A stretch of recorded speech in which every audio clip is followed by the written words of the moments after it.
Oh, good. And Dr. Robinson, but we need to have a quorum to have the vote, so. Oh, good. Hello, how are you? Hello, hello. I almost said good morning. That's where I'm at today.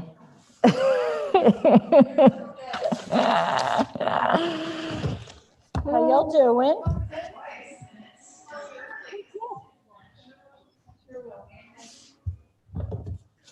And real quick, before we start too, I'd mention real quick, I was telling Dory, because we have Denise is here now, as far as doing an excuse or we have 4 out of the 5 members, only the first, just so you know, Carol, I'm not leaving you out. Yeah. The first alternate gets to vote with the 4 regulars that are here. Hey, Karen. So I'm not How are leaving you? you out. Just so How are you you? know. I know. I guess so. Yeah, you guys. Yeah. Busy. Welcome back to me. Thank you. It's good to be here. Okay. Jesse, you limping? Oh, yeah. All right. I did something about me. I did too. You get today. Oh, mine's bad. What'd you do? I went to do my favorite. Oh, you did? I'm good. Congratulations are in order. Yeah, thank you. It's so good to be done. Really? He's the best. You throw up, it's so bad. Relax a little bit. You fixed Yeah, you mine almost too. forget how to do that. I didn't do when you've anything. Been, Just hammering been hurting for away at 2.5 something weeks, for a and I long time. And that was in the back behind my knee. Deadline I should be doing something. What is it? That's what my sister wants to do. Oh, wow. But What do you call it? I had the same issue, and he told me my limp, and so I did stuff with that, and he adjusted Are my they hand. getting ready? Is everybody here? He said, "Oh, I gotta get Yeah, the we'll talk Zoom later. Yeah. on." So maybe she can help me find one. Come on. All right. Oh my gosh. Welcome everyone to the Sustainability Committee of the City of Tarpon Springs this Thursday, February 18th. It is 6:02 and I'd like to call the meeting to order. Before we do roll call, can we please get a motion to admit Dr. Robinson to the meeting via Zoom? I have the thing there. Sure. That would be helpful. I would like to make a motion to allow Dr. Robinson to participate virtually due to extraordinary circumstances. I will Second. Second that motion. Can we get a vote, please? Okay. Ready? Aye? Aye. Hi. Aye. I get to vote today, right? Yes. Okay, thank you. You're in on that. Aye. Fine. All right. So can we get a roll call, please? Roll call. Chairperson Larson, Present. Vice Chairperson Robinson, Here. Member Mamina, Here. Member Gallagher, Here. and Member Sanger, Here. and Member Mickett. Here. All right. Our first presentation of the evening will be from Shannon Brewer, our horticulturist, about the tree giveaway. So I'd like to hand it over and say thank you, Shannon, for being with us this evening. Good evening, and thank you, committee members, for allowing me to speak tonight. I'm so excited to announce that City of Tarpon Springs will be celebrating Arbor Day with a drive-through tree giveaway. This is usually done during Touch a Truck and in January to coincide with Florida Arbor Day. This year, due to COVID reactions and restrictions, this will be a drive-through event to celebrate National Arbor Day on the 24th. Residents are eligible to receive 2 free 3-gallon trees per household at this drive-through event located at the Splash Park. Residents must register to participate by March 1st.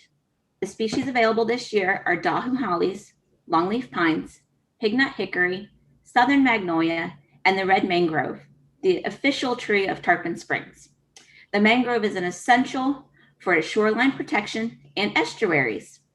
Please consider planting a mangrove or other species if your property can support them.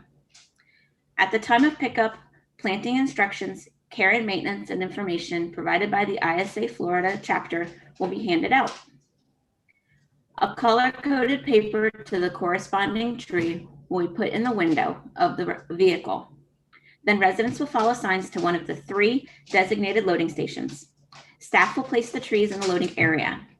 Once the staff walks to a safe distance away, then the resident may exit to load the vehicle. In order to keep staff and residents safe, no walk-up traffic will be allowed. Residents must pre-register. The registration form is available online at the city webpage, or pick up a paper form at the City Community Center located at 400 South Walton Avenue or City Hall. Before the event in April, residents will receive an email reminder with their designated pickup time, event procedures, and map. So spread the word, Tarpon.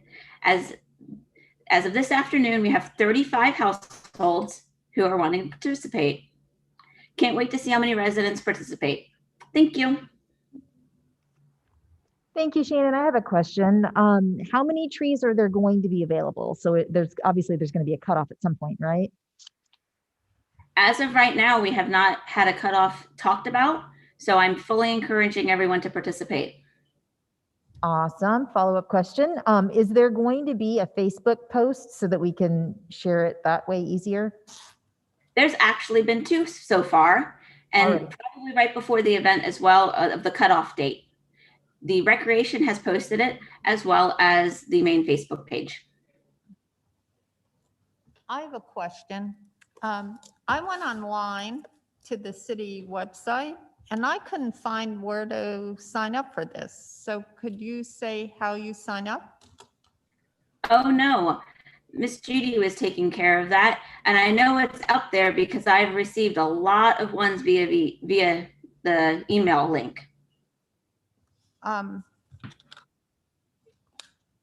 Is it just on the first page, the home page?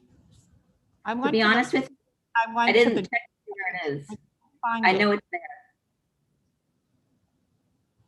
Okay.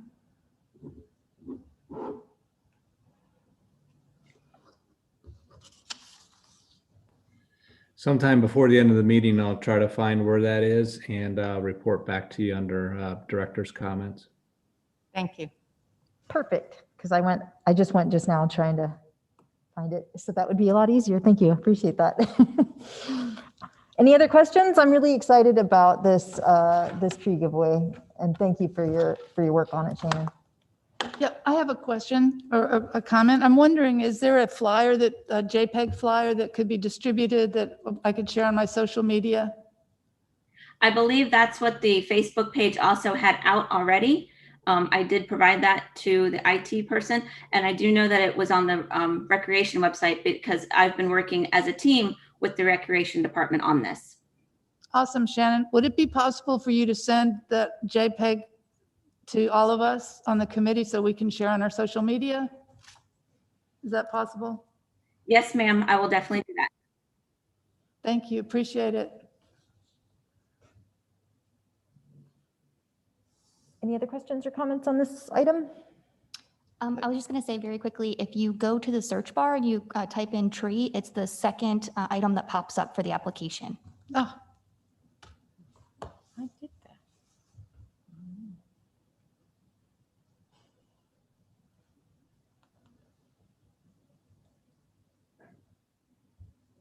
Perfect. I found it.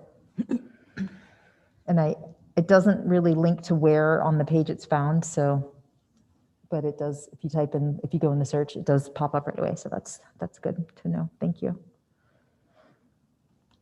All right, then moving on to our next item, we have an update from the planning and zoning staff about the community engagement tool, Bang the Table, and then also some follow-up information that we had requested about the amount of open spaces around town. So I'd like to turn it over to the Good site evening. with us this evening. Thank you for joining us. Thanks. This is Pat McNeese, Principal Planner. Good evening, everyone. There's not much to tell you on the community engagement platform at this meeting. We're still working on it. We've been working through a couple of issues of how it will be used with the city attorney, tell you the truth, and also we do have a page ready, and the Board of Commissioners will be getting a demonstration of that page this coming Tuesday, the 23rd. That's in the presentations near the beginning of the meeting, so it might be something you might want to tune in and look at. So that'll be happening on Tuesday, and after that, and after we finalize exactly how board members and committee members will be using the platform, then we will be reporting back to you. We do have Allie Keene in attendance tonight. If you guys have any more specific questions on that, and hopefully I didn't miss anything. Any questions?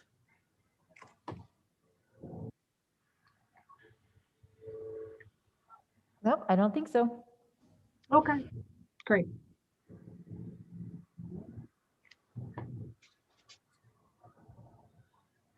And then are you gonna offer a presentation about the open spaces at this point? Yeah, I didn't know whether you were calling the item, so.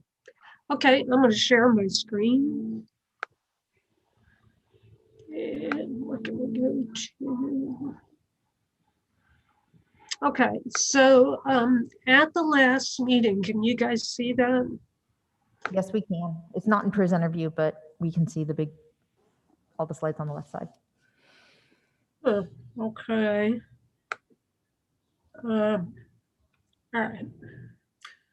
Okay. If you go to the bottom right-hand corner, there's a little, Yeah. like, it looks like a little presenter thing. Oh, there you go. Perfect. You can see the slideshow now. So at the last meeting, when we were talking through some of the land development code items and comprehensive plan items, we had talked about, as an example, the amount of open space that the city has available, and what that might be, what you might desire to have, and those sorts of things. At that meeting, Renee Vincent had, our planning director, had talked about that we do have a recreation and open space element in our comprehensive plan, and that does have a level of service standards in it. I've just, and some of you may have looked at this if you're looking through the comprehensive plan elements.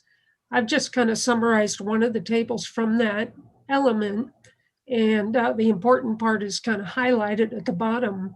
We have what are called levels of service that are adopted by the Board of Commissioners for different things. For example, we have a level of service for water supply and for roadways and for solid waste and those types of things. Well, our recreation element puts out the levels of service to serve our city population with recreation and open space facilities. As you can see at the bottom there, where I'm moving the cursor, our open space in the city is really covered under the parks. So really our highest level of service requirement is 1.5 acres per 1,000 persons in the city for parks. So we have just under 26,000 people in the city. Population is our current estimated population by the state of Florida. And just real quick, I did a quick GIS analysis this week, and that's what I'm going to be showing you here. So what I put in that analysis was I pulled the property appraiser's parcel data and pulled the and city-owned and county-owned lands, and pulled the active and passive recreation facilities. And I also pulled residential common area that serves as open space. So those are kind of the first things that we looked at. So these are numbers that are probably pretty good numbers. They could be refined, there's always data, things that you want to look at and details of the data. But for this purpose, they're pretty good, as you'll see for level of service. The overall number of acres of active and passive city and county facilities comes up to 739 acres. And then if we look at just the passive, we're down to about 445 acres. And that comes out to about 17 acres per 1,000 persons. So we're pretty high over the level of service on that.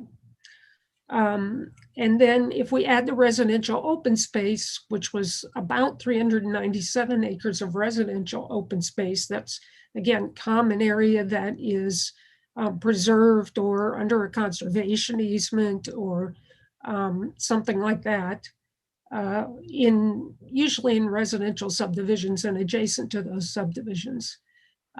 We add that to the 445 acres, we're getting about 32 acres per 1,000 persons for passive parks and open space.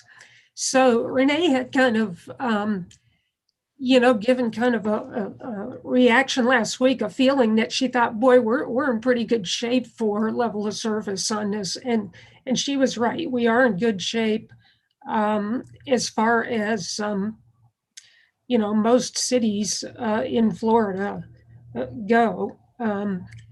The state requires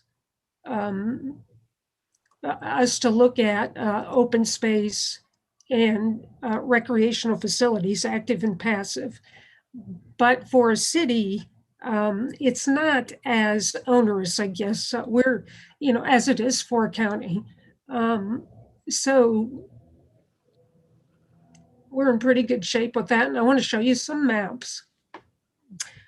So this is the city and county parks, passive and active parks that show the 739 acres that we're looking at. And as you can see, the golf course was included, the landfill was included. So that's what's pushing that acreage up on that. Cemetery. If we take those sorts of things out and we just leave our parks, we're looking at the 445 acres that are within the city limits. That includes parks and open space. That includes 3 county properties that I've labeled there. So Anderson, Howard, and Pinellas. One of the things we look at with level of service is how close the facility is to the residents, to the population where they live. So usually a half mile is a good indication of population served. So, one of the things that I would note is, for example, the Anclote River Park that's in Pasco County actually serves part of our population distance-wise, but we don't count that because it's not in Pinellas County. Now this adds the residential common areas, 397 acres of residential common area. And I was pretty conservative on this. I took out anything that wasn't, pretty much took out anything that wasn't open space or wetlands or preserved, because there's, as you can imagine, lots of common area in subdivisions, streets, facilities, clubhouses, all that stuff. I did add an extra slide, a little extra slide to show you. Hopefully, I don't want to get into the weeds too much or confuse you, but I know that some of you have been looking at the future land use element. So some of the things we'll be bringing back to you would be, information on future land use and those sorts of things that you would like to see. The red shows where our future land use map designates preservation area. There are a couple missing from this that have recently been designated, but basically it shows where preservation area is. So you can see some of that matches up, some of it doesn't. Like I say, there are different mechanisms for preserving residential open space. Sometimes it's just a conservation easement or some kind of a designation, homeowners association common area restriction. Those types of things are also at play here. But really, this map is the one that kind of adds up all that open space. So I guess in conclusion, we are in good shape with open space and passive facilities in the city. And I'll be glad to answer any questions. I have a comment. I live on Chesapeake and we have a park, but it's not on your map. No, it's not. I didn't put that one on the map, that little park. Yeah. We could. I mean, you know, there are lots of, well, I wouldn't say lots, but there are small neighborhood pocket parks. In fact, we just approved Eagle Creek subdivision is going to have a small pocket park. I didn't go through and like I say, with some limited time and I didn't really refine the data to that point. I would say probably maybe the smallest one I put in is the Oakleaf subdivision. Is it Oakleaf or Oak? Down here. I think, yeah, I think that was the smallest one I put in. But yes, that park is the Chesapeake Park is in the data, I'll say. So it could be added to this map. It's almost up to it's up here somewhere. That's exactly where it is. Yeah.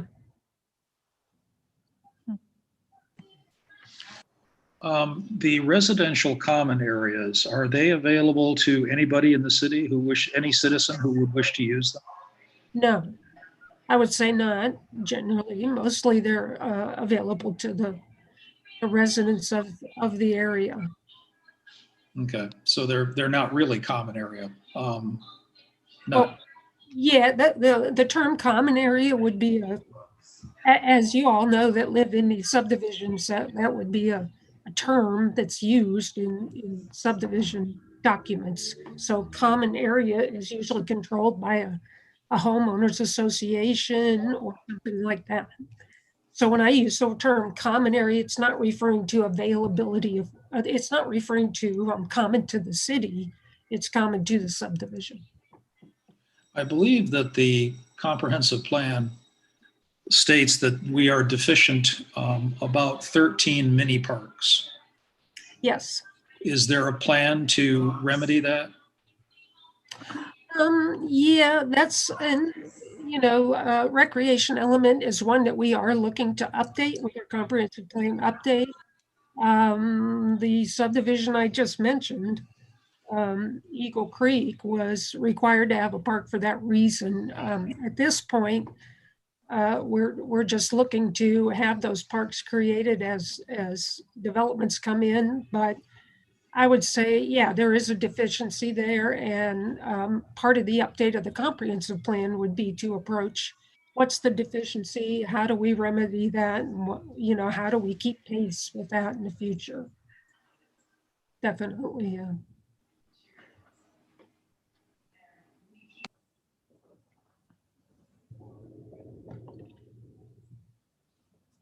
So I have a kind of a weird question. The landfill, the old landfill, are there any potential plans for that to be used for anything recreationally in the future? I don't know of any. I don't know if Paul knows of any. I have not, since I've been with the city, I haven't heard of any plans. I can add something to that. There's actually going to be a board discussion scheduled in the future for that property for, I believe, that reason. The vice mayor has asked that to be discussed. And so, yeah, I know it's been in consideration before. What does complicate things is it's a closed landfill and it has certain requirements to continue monitoring it and that affects how it can be reconfigured, et cetera. So Oh, go ahead. Would to make it somebody, impossible, but where that is? It's Can you hover over it, Pat? You've got control of the screen. Let me see if I can. the reason I ask those because funny story, when I was a kid, That's this area here. Go ahead. Kids being kids, we would go exploring around the neighborhood and we lived pretty close to it. And it's just a big open field, essentially. But I did realize that like later learning things about like landfills and whatnot, they have to be like contained. So I don't know if there's any like things leaching into the ground or anything else that could complicate that. But it's basically just a big open field with some trees on the edges, and it'd make a pretty good recreation area.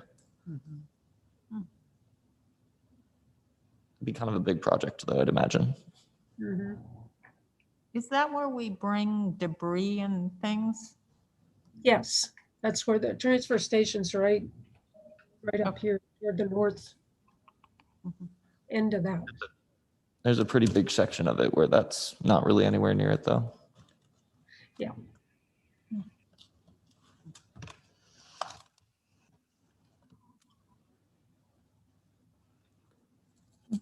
Okay.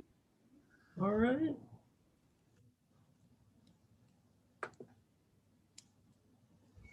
Any other questions? Okay. Well, thank you, Pat, for that update on the open space availability. Our next topic is the Land Development Code. Paul, do you want to kick us off with that?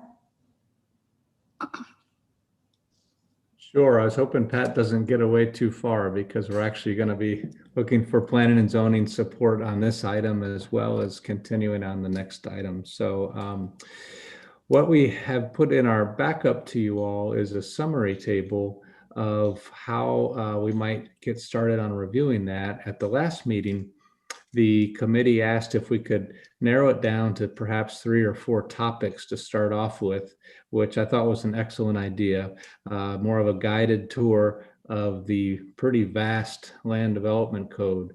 And one of the suggested topics was trees, so we made sure we included that in that short list. So you'll see a table in your backup. Let me see if I can share screen and talk about it here. Okay. So hopefully everybody can see that. And what you've got is the first column is the subject area. So as I mentioned, there's 4 different ones: trees, buffers, land conservation, water quality, the ones we suggest to start with. And the reason is we wanted to correlate it with the STAR framework that we're working on and will be discussed more in the next agenda item. Within there, as you'll see, some of the actions or outcomes reference codes. So what this table works to do is show you the portion that's shaded lighter is, from goal area on over to description. This area here, it has the STAR framework references, and then to the right of it is where it shows up in the code. So sort of a cross-referencing going on there. I'll walk through the first one, trees. So that's in the STAR code framework. That's the goal area NS that we're working on now. Objective NS1, the action 3 and outcome 2 both reference trees.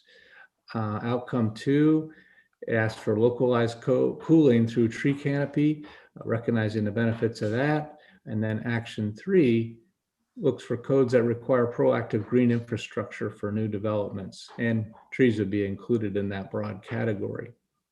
So where does that show up in the code? Well, that's where Article IX, or 9 if my Roman numerals are right, Land Development Code Section 133. The title of that section is Tree Protection and Preservation. So that's where you would start to review specific to trees. Paul, that is in Appendix A, is it not? That's right. Okay. And on that question, if you look down that column, code section, you'll see when it just says article, that means the Land Development Code, which is Appendix A. If the CH at the beginning, that's the chapter of the Land Development Code. So it's not in the Land Development Code. It's actually, I'm sorry, the chapter of the Code of Ordinances, which is a broader, the whole set of codes.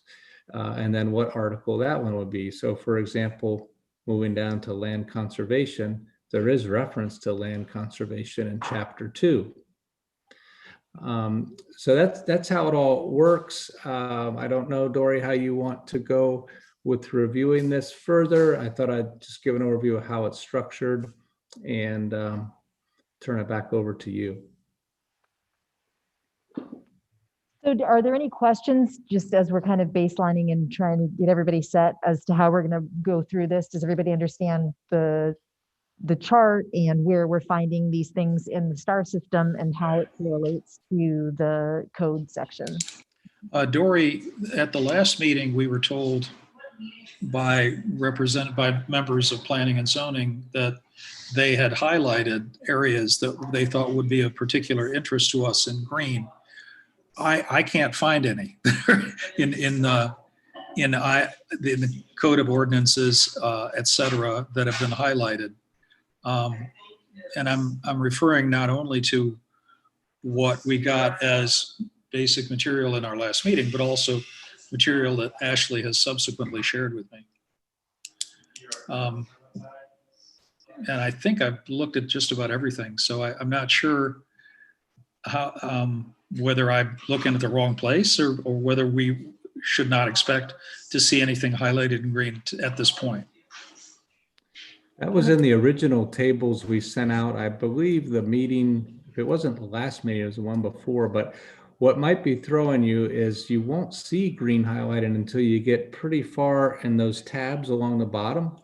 And I'm just guessing, but it was something like Article 8 or something was the first area that might have been something related to sustainability. So Wetlands protection, Paul, was mentioned specifically last time. Yeah. And, you know, my copies don't have anything that's Okay. highlighted. Well, we'll need to follow up on that because I do know they're in there. Okay. It was shared with us. It was under item 2A on the January meeting, as part of the backup. I can share my screen to show you if that would be helpful. Okay, give me just a second. Dory, I did provide a revised version. Actually, want me to pull it? Yeah, if you have it and you can pull it up so that you can show that, 'cause there's tabs along the bottom. And when you click on the tabs, that's where you see the green. Are you're pulling it up, Ashley? Yep. I'm gonna Okay. I may need to shorten my screen because I have no tabs at the bottom of any of mine. So I may have it too large on my screen. I don't know. Perhaps that's it. That'll open up a whole new world. I don't know if I can stand anymore, but yeah. Right.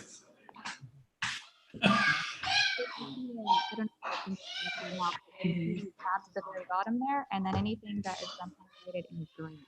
Can't hear you, kiddo. Oh, sorry about that. So if you'll look at the very bottom, do you see it on my screen with the article numbers? I do not.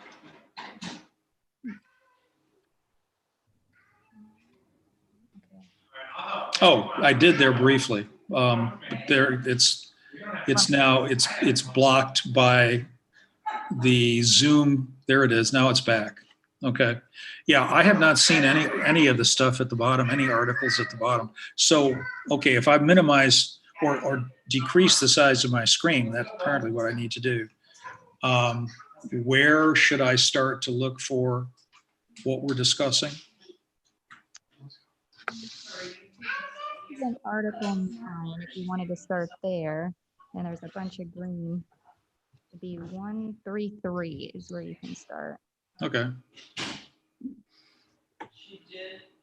If I could just jump in, this is Allie Keene. Also from that spreadsheet in the first column, you'll see there's the section numbers and they're underlined in blue in color. You should be able to click on that and it will take you directly to the land development code.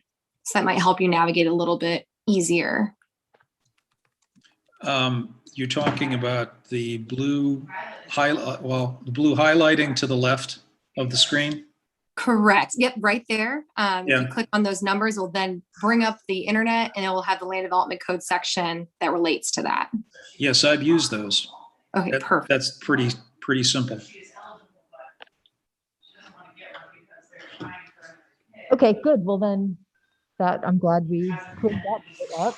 And like Paul Smith said, he went ahead and made kind of that chart for us where he had gone through and kind of searched the terms and found in the land development code where these items are. So I guess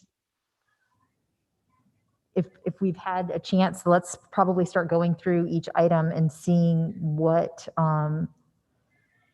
we would like to, how we want to address each of these. So I guess I could get us kicked off for the tree protection and preservation. I also noticed that in addition to the land development code, it's also in the comp plan. And I wanted to talk about that too, not to really confuse things, but the comprehensive plan is kind of like the guidebook of what the commission would like to see the city looking like. And then the land development code is how to implement those goals and objectives.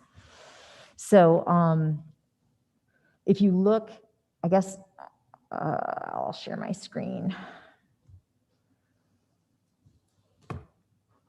Okay, so I pulled up this is the coastal zone element of the land development code.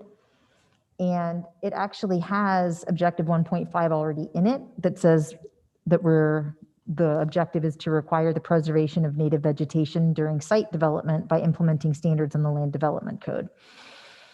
So then you would look at the land development code and see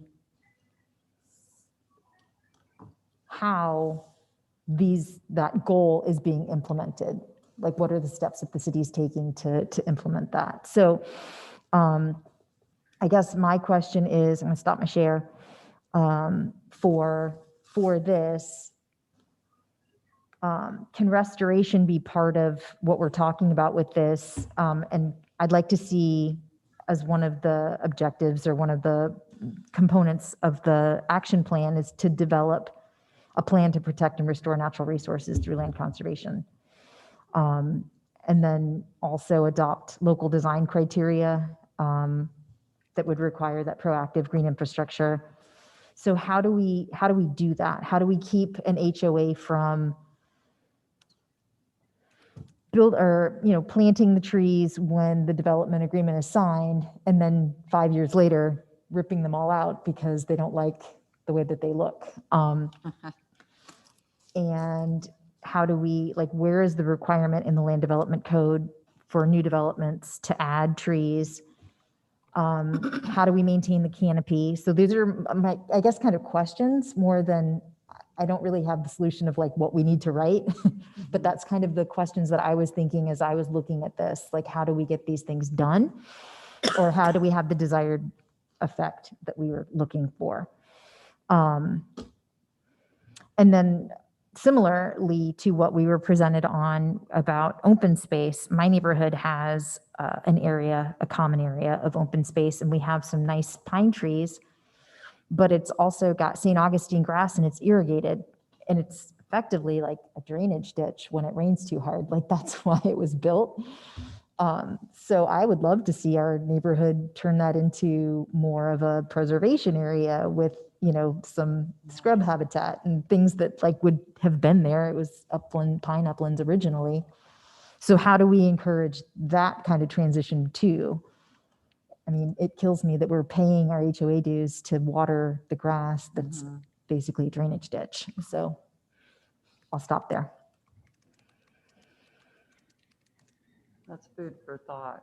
I'm not sure that we have immediate answers, but it's definitely food for thought in the next months. Because it is really easy to it seems like where there's a will to override established regulations, people find it.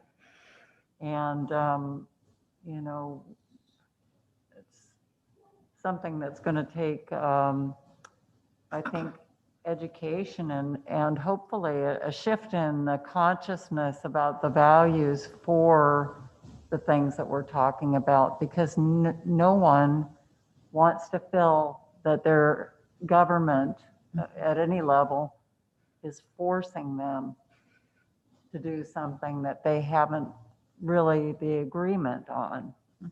Mhm. So I'm hoping that part of public engagement is that we can give people the incentive to desire what we're talking about in terms of preservation and planting indigenous plants and making habitat open spaces naturally sustainable, not something that is watered in order to thrive. It's going to be artful, to say the least, in the way that everything is presented in order to gain support, affirmation. Dory, you know, when I was following up from our last gathering, our last sustainability meeting, I was tasked with finding out more about trees and the tree giveaway and so forth. And so I had a conversation with Shannon Brewer and suggested that she come and share the tree giveaway and so forth. But when I was speaking with her, and I think Ashley, I shared that right after I had that conversation with you, we started talking about some of the contacts that she's made throughout the state of Florida, and just has a wealth of wonderful contacts with great tree people. And I mean, you knew them by name, Ashley, when I mentioned them. You're like, oh yeah, that guy and this person and so forth. Mm-hmm. So we kind of talked about bringing some type of an education piece into this that could be concurrent to the work that we're doing. Maybe a presentation at this board, a brief presentation that could be done, that could be recorded. I don't know how big of an audience we have who sits in on these meetings, but if it's recorded, we could definitely post it on the sustainability website or a Facebook page or something like that. People love trees. You know, they love the trees. They like to hear about it. And I think that if we have some education pieces that go along with this, that will help ease our way to see the results that we'd like to see. Because it is, I agree completely with you, Denise. You can't just tell people, well, this is good for you, so you have to do it, or we think this is how it should be. It has to be in agreement, you know, as going forward. But I really feel that what I just said, an education piece, brief presentations, focused presentations that would help enlighten people to some of the nuances and some of the things that they're well acquainted with as experts and professionals that I have no knowledge of. But I know that Shannon is in regular contact with these people. She has conversations with them. Some of them are mentors to her. And, you know, I think she'd be more than willing to help us make those connections or make those introductions and bring some of these folks to the table too, just to share that information and somehow capture it to spread it more broadly.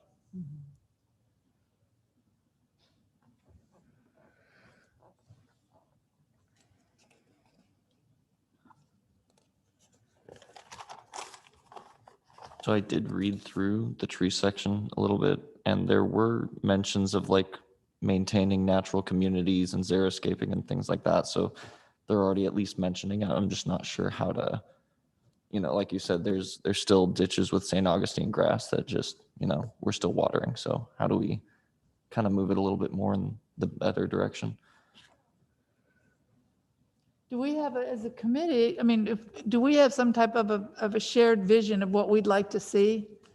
You know, and as you mentioned, Dory, not this, how about this? In other words, a place for people to reimagine what different properties could look like, or what types of plantings could be there that might encourage something different, or, this is off the cuff. I don't have a big master plan or anything, but I'm thinking that these things would be helpful.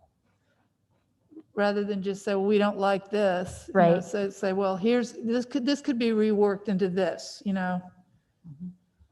And that's kind of where I'm feeling a little, honestly, a little like vulnerable with this process, because I feel like I don't know enough to say like, this is what needs to be Yeah, in I the don't code. either. Yeah. So I feel like we really, because in the tree section, it did say like Shannon to rewrite this whole section.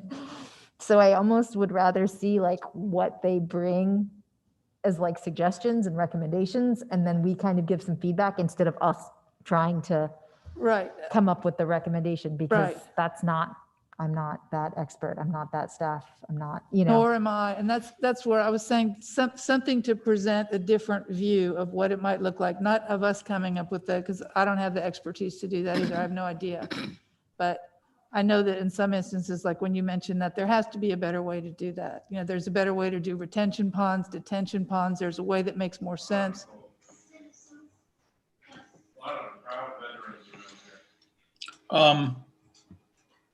The material on trees is well written, but it is probably something that we could make more specific through some wordsmithing. And Dory, I don't see any reason why we couldn't engage with Shannon on this and offer some some additions to the tree area. If we limited it to what we recommend the plantings be along city streets when they're renovated, that would be a beginning.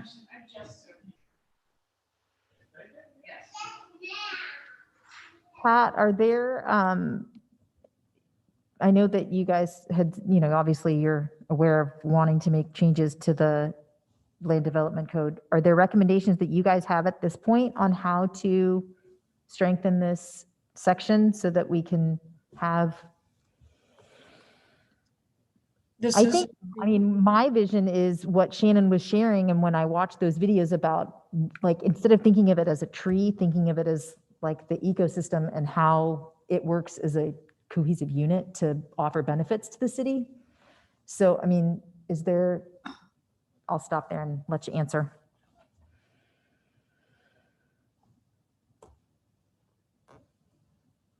That was a question for me. Okay. I'm listening to kind of what you guys are saying and taking some notes. So we do have, Dory's right. We have the comprehensive plan that kind of is the umbrella document, almost kind of like the Constitution of the city. And it says, hey, we want to protect trees. It's a policy level document. It's not specific regulatory. It's not supposed to be anyway. And then the devil's in the details, right? So you get into when you go to the you say we want to protect trees, and then you might say, well, we're going to have a program to plant. The city's going to plant trees. That's a program answer. One of the things you guys mentioned was education. There's no reason you can't have a policy in the comprehensive plan that says something like formulate a public education program to establish encourage the establishment of and maintenance and expansion of an urban canopy or something like that. Shannon could help us with that. You mentioned new development. And of course, we have the tree ordinance. That's kind of the third piece, right? That's the regulatory part of implementing the comp plan. So that piece, and we have a pretty, as you guys might know, or maybe not, we do have a pretty strict tree ordinance compared to other jurisdictions. Maybe you've heard, I think maybe Dunedin might be pretty much on par with ours, but most others are not. But looking at that section, You know, I would say Shannon, and we've been talking with Shannon on it. We're looking at some updates. There are obvious updates, and it's an old section. The list of invasive exotics is outdated. You know, the list of trees desired to be planted, that's outdated. So those are two easy ones that Shannon can jump on right away. But if you guys express, and we can bring information back to you on this, but if you want to express sort of a desire, and I'm getting some of that from you now, hey, we want new development to result in an overall, just maintain the tree canopy in the city, you know, or increase it, you know, by over time. Obviously, when the trees are planted, they don't match the previous tree canopy usually if there's a lot of trees, but you might formulate something like that, or a desire that you would express to us and to Shannon, and we could kind of come up with those, you know, make sure that we, when we look at this and bring it back to you, that we're addressing those kinds of questions and desires that you guys have. So If I could add a few, okay. Go ahead, Paul. Which Paul? We both started talking at the same time. Go ahead, Paul. Thank you. I just wanted to add to what Pat said, 2 points. One, we're very lucky to have her listening in tonight. She is the one that sort of organizes all of the new development review among all the departments. The committee's called the TRC, made up of staff, Technical Review Committee. So she's got a lot of experience with how these codes get applied and what might work and what might not. So I think anything moving forward, we want to stay in touch with planning and zoning and listen to them for suggestions on making whatever we suggest effective. The other point I wanted to make is it could be a good example of not having to reinvent the wheel. There are some very progressive cities in terms of sustainability. I'm thinking of the city of Orlando. I think the city of St. Pete even looks to them as an example. So I'm thinking that maybe we look at some model codes from cities like that. I'm saying that without seeing theirs, but I'm thinking there's some language somewhere in a city, preferably in Florida, that probably fits pretty well with what we're talking about.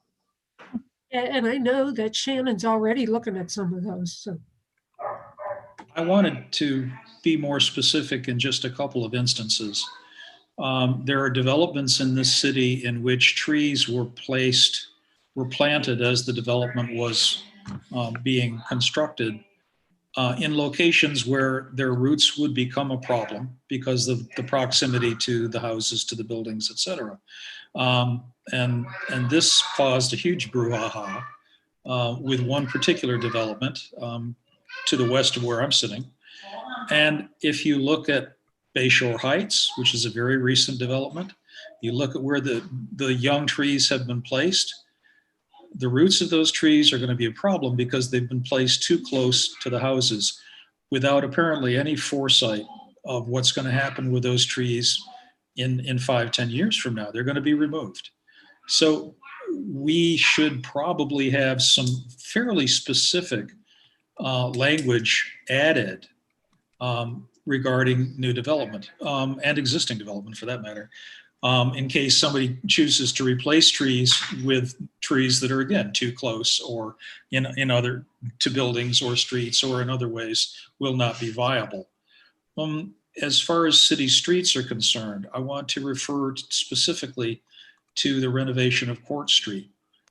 And let me back up and say that Miami Beach, Miami, and there are other cities in Florida that are removing their palm trees and replacing their palm trees with hardwoods, with shade trees, for obvious reasons, because increasing heat is going to be a problem, and palm trees don't provide the same amount of shade. If you look at the wording of the section in the appendix on trees, it refers specifically to hardwoods and evergreens. But when Court Street was renovated, they put palms in. And one of the members of the Board of Commissioners said, well, you know, palms offer shade too. Yeah, right. And if my grandmother had wheels, she'd be a tricycle. But we could say some specific things like palm trees need to undergo a process of replacement over time, and all new street renovations are required to use shade trees rather than palm trees. We could be fairly specific and see how we do with that. Great recommendation. Yep. I'd like to make a comment. And thank you for what you just said. That's perfect. Robin mentioned things like retention ponds, and often at retention ponds, they do away with trees instead of using retention ponds to create a really attractive area. And so one of the things that one can do, and we do have a public art committee in Tarpon, is to have retention ponds be public art projects, and get artists to help design with the city a beautiful area that includes trees and plants that would thrive there. And then those become areas for wildlife, which we want, and create shade, absorb CO2, and so on and so forth. And that makes the city more beautiful, and it also thinks about art, public art, in a broader way.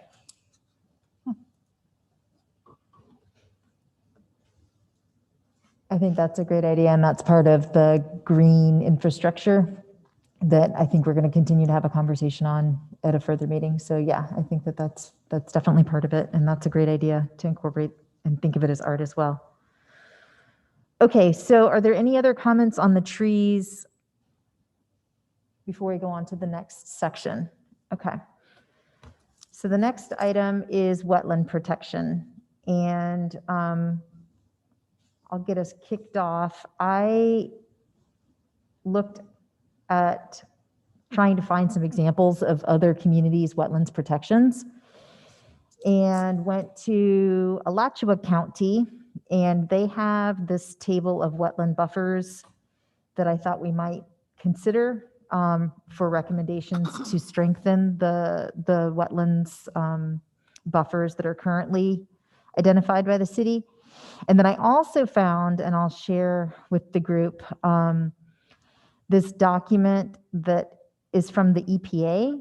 It's from 2012, but I couldn't find a more updated version of it. But it's Planner's Guide to Wetlands Buffers in Local Governments. And actually it's 2008, not 12. But it gives a really good description of the function of wetlands buffers, and talks about like what is it that you're trying to buffer the waterway from.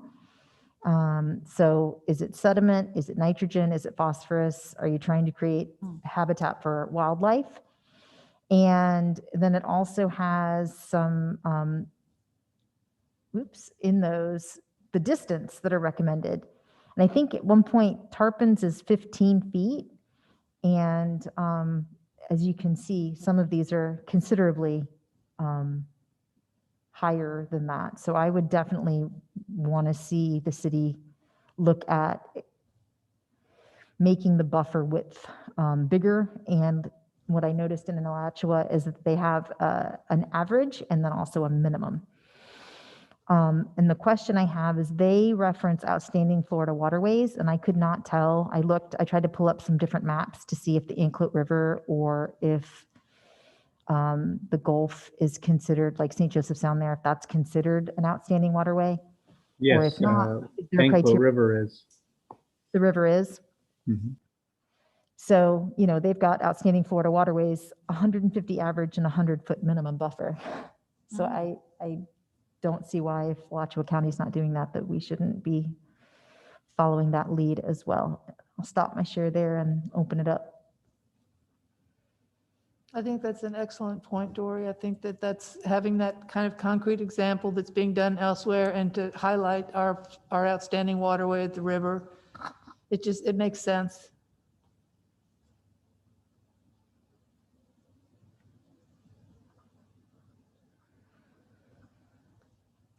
So I will ask Ashley to send around both of those documents so that you guys have them. But I would like to, recommend that we use that as an example, unless there's something else that anybody finds that they would prefer. All right. Any other comments about the wetland buffer? Are we looking at all at permeable roads for better runoff control? And I mean, for anything that's built in the future, it might be something worth looking at. I mean, there were some entire residential sections in Seattle when we lived there that they were designing them with permeable pavements and large wetland buffers between, so that there wouldn't be runoff that was from the roads to contaminate landscape or vice versa. So Would that be more under stormwater management and drainage, which is later? probably, yeah. Okay, then let's put a pin in that and come back to that idea, because I think that that's a great idea to look at when we talk about drainage and stormwater management. Okay, the next section is on excavation and fill. And again, I just I don't even know what to be asking or what to be looking for this, just to be totally honest. The only question I had is if the site has submerged lands on it, is that counting towards percentages for the property, and how are we considering that? And I'll open it up. Anybody have any thoughts on what to include in that excavation and fill section? Does Pat have any input into that, or Paul? I'm trying to follow where you are. So are you using Paul's table, or are you in land development code?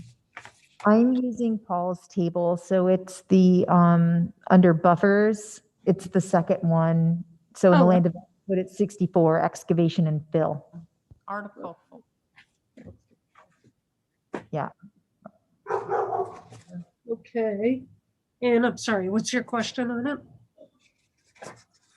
Well, I guess my question is, I don't, like, when I'm looking at it and I'm reading it, I don't really understand what to be considering or what modifications would be beneficial. So if you could help. Yeah, so, I mean, this has to do with this section of code. Really, it's related to anything that's affected once you disturb the natural grade and the natural land. So drainage, erosion control, elevation of a building, placing fill on a site, removing fill on from a site. That's what this has to do with. So it's kind of a overall kind of its own section to stop people from basically, in my experience, and this has been in every code I've ever worked with, as far as fill and removal of fill. Stop people from altering grade without coming to us first is basically what we're looking at there. So, and one of the reasons, Pat, is one of the things that'll kill a wetland is if all the sediment goes in there, it really disrupts it. So if you look in that section, part E, the very last condition talks specifically about not letting any kind of fill digging operations affect wetlands without going through the processes to protect them. Right. So, I mean, that's what this section covers. It's pretty standard stuff, but, it's something we could look at for, how it's working in the city and report back to you if you'd like. I think that would be helpful, that, and then if it's identified as in the green, so what is it that you were thinking about changing it to, or, how, so that we have some idea of what specifically we're looking at. Okay. This is sort of what you did with the public lands, but is there a map of the city that indicates where all the wetlands are? I think that could Well, be helpful. Go ahead. Should I answer that? Okay, so the city, and you may have seen in the coastal element, we have what's called we call it a flux map. And I'm going to mess this up, but it's Florida Land Cover and Forms Classification System, I think. And that is a map that's been around for years and years. It was started actually in probably the late 80s, early 90s. And it's been updated by the Water Management District. Now is the latest agency that produced that. It was actually originally DOT surveying and mapping to produce that system. It's a good system. And it classifies basically all the land in Florida as to what its use is. That map shows natural habitats down to the habitat type. And it's updated every few years. Water Management, I believe 2017 is their latest update of the flux map. And those, we have one in our comprehensive plan, but it's definitely outdated, which is one good reason you don't want to adopt as a static map in a comprehensive plan, something that changes like that or may have mistakes on it. But anyway, we can provide that mapped area of the remaining wetlands and natural uplands that are shown on that flux map, if you'd like. That would be great. Okay. Is it in the coastal zone element part of the comp plan? Is it one of the maps that's referenced? Yeah.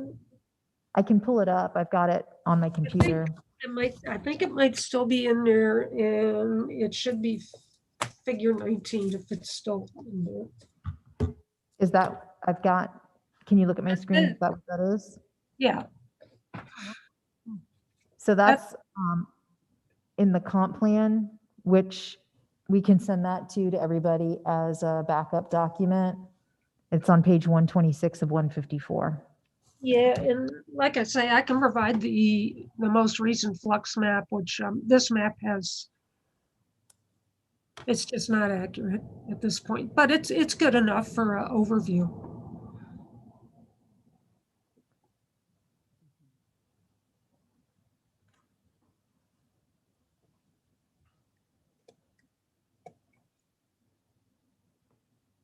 Okay, so are we ready to move on off of excavation and fill? Okay, the next one is developmental rights. So it's Article 9, Section 148. And does anybody have any thoughts on how they wanted to address that?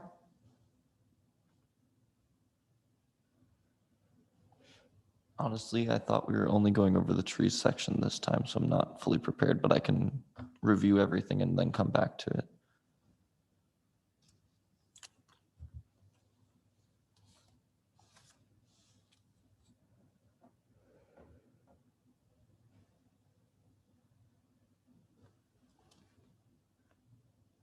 I had the same kind of question that I did just with the excavation and fill, like what is it that we can do to strengthen this section to make it more beneficial?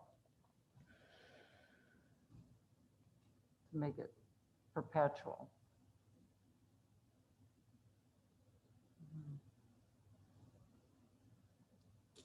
Okay, then if we don't have any other, and I think we're going to have to go back and review some of this once we get some feedback.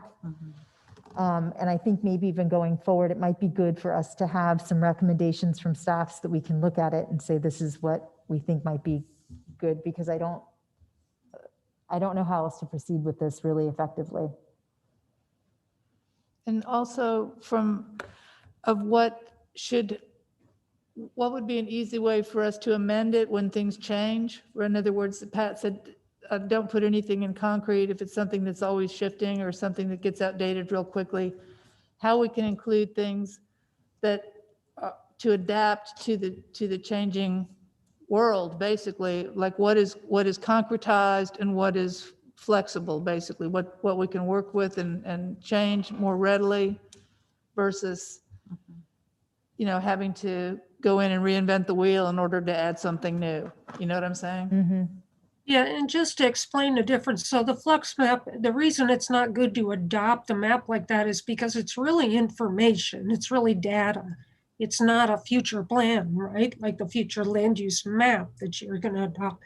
So you could reference the flux map without adopting the map that's in place, that's available that day, and say, hey, the latest flux map is what applies. So that's how you would do it. Gotcha.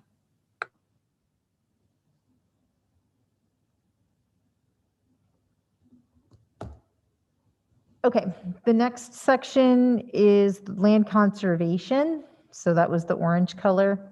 And this is not in the Land Development Code. It's in the Code of Ordinances, Chapter 2, Article 13. So it's Section 230.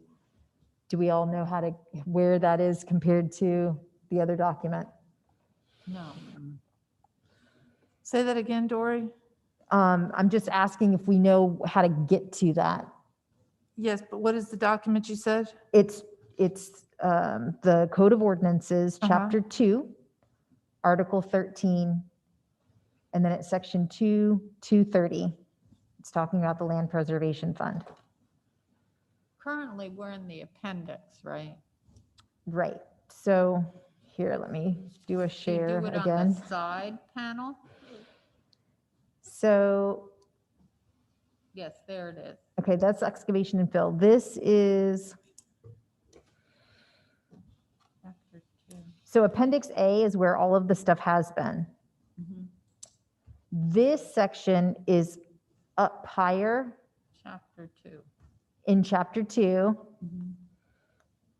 under Section 13, Land Preservation Fund. And I believe it's here because this was an ordinance that created the Land Preservation Fund so that the city could pay into it. And the idea is that when city sells land, percentage of that goes to a fund to then purchase additional property that we want to keep in preservation.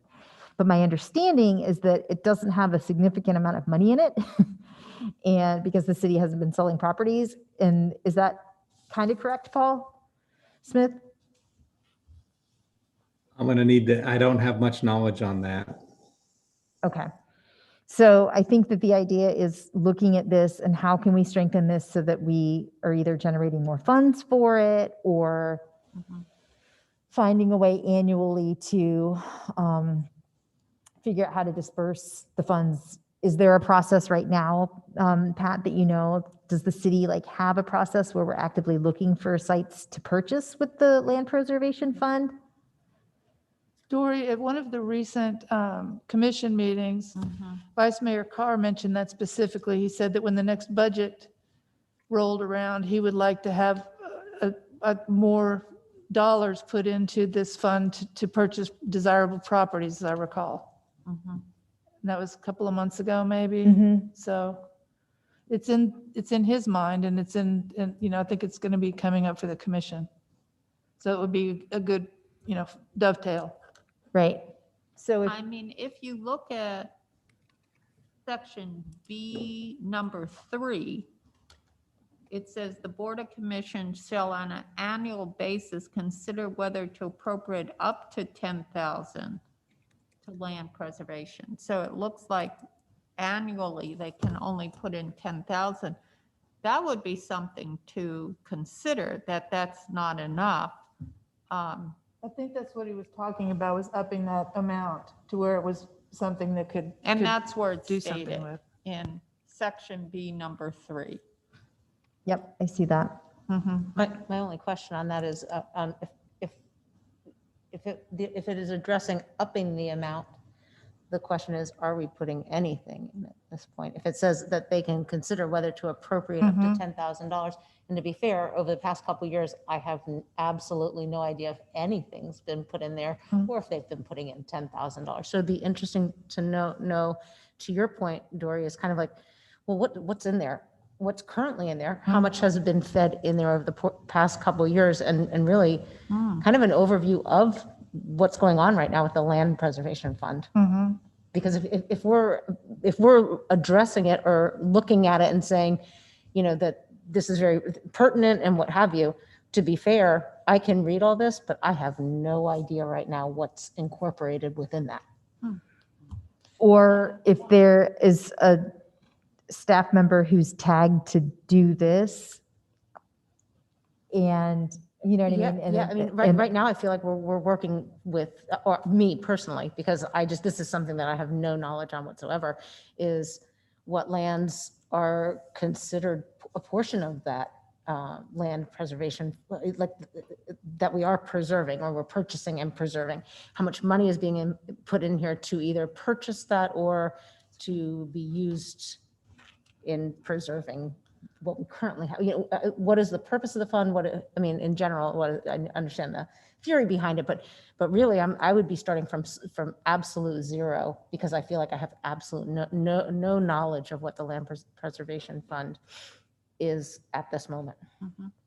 Is there, Pat, do you know, this is the Land Development Code, so there wouldn't be any other place to look besides this right here to understand like who's dispersing, whose responsibility is it to disperse it, whose responsibility is it to research and find, identify appropriate properties. Is any of that identified? And this is in the code of ordinances, not the LDC. So I would have to find out. I don't know what the city's program is with respect to this fund. And is there an existing list of something that the city was looking to do that fits this? What are they looking at, if anything? Yes, that's what I would have to find out. And it'd be interesting to see, and this is what I think you were mentioning, not only what would be potential lands, but what lands have been purchased with this. So we can get a grip of what this all entails. I think that's exactly what we all are talking about. Yeah, I think if we could get some better understanding of kind of the background of all of those questions, that would help to shore up or find some good recommendations that we think would help to improve it. And then also, I just wondering, and I think that I know the answer, that if people want to donate property, is that identified here or is that in development rights?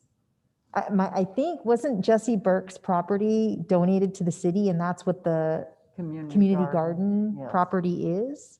Yes. So maybe we would also want to explore like making other residents know that they could donate their property to create a pocket park, you know what I mean? Something like that. I like that.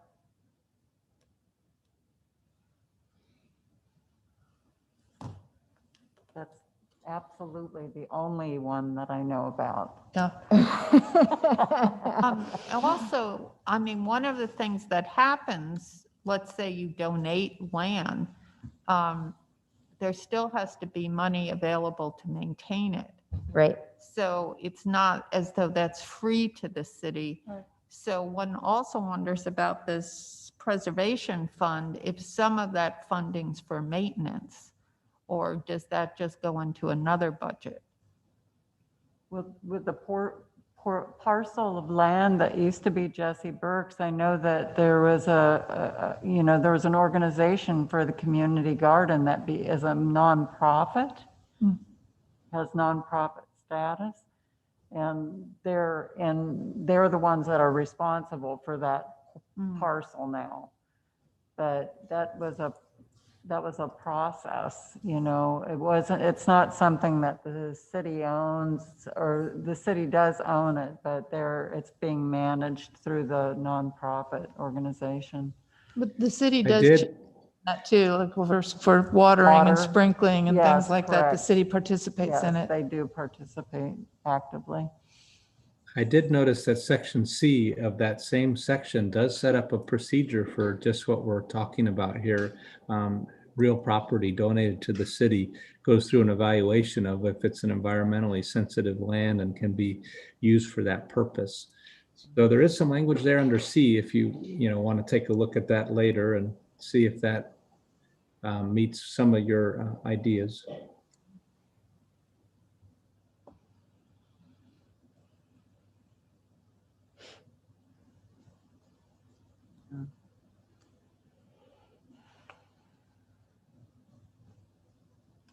Okay, do we want to go on to Article 2, which is the LC Land Conservation District?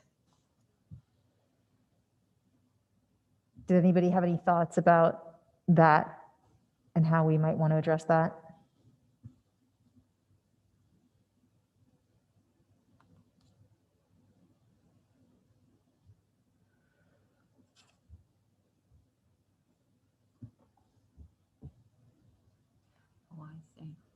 Where are you, Dory? Article 2, you said?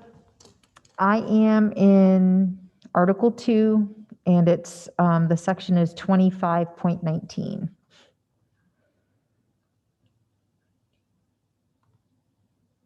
So it's talking about figure 19, which is the one map that I had pulled up. I think, isn't that correct, Pat?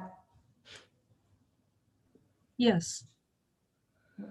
Yeah, it does refer to that figure in here. I might be able to find it. So Searching it. we are in Article 2, and the chapter is 25.19.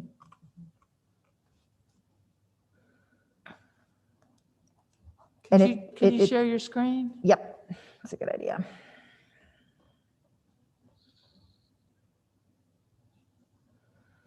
Okay, so LC Land Conservation District, and then it talks about figure 19 in the coastal management plan, which is part of the comprehensive plan that we've been looking at earlier in the evening. And so this is talking about preserving environmentally sensitive land and densities and permitted uses for that. And I had a question about, I'm going to stop my share so that I could go to the other tab so I could find my question.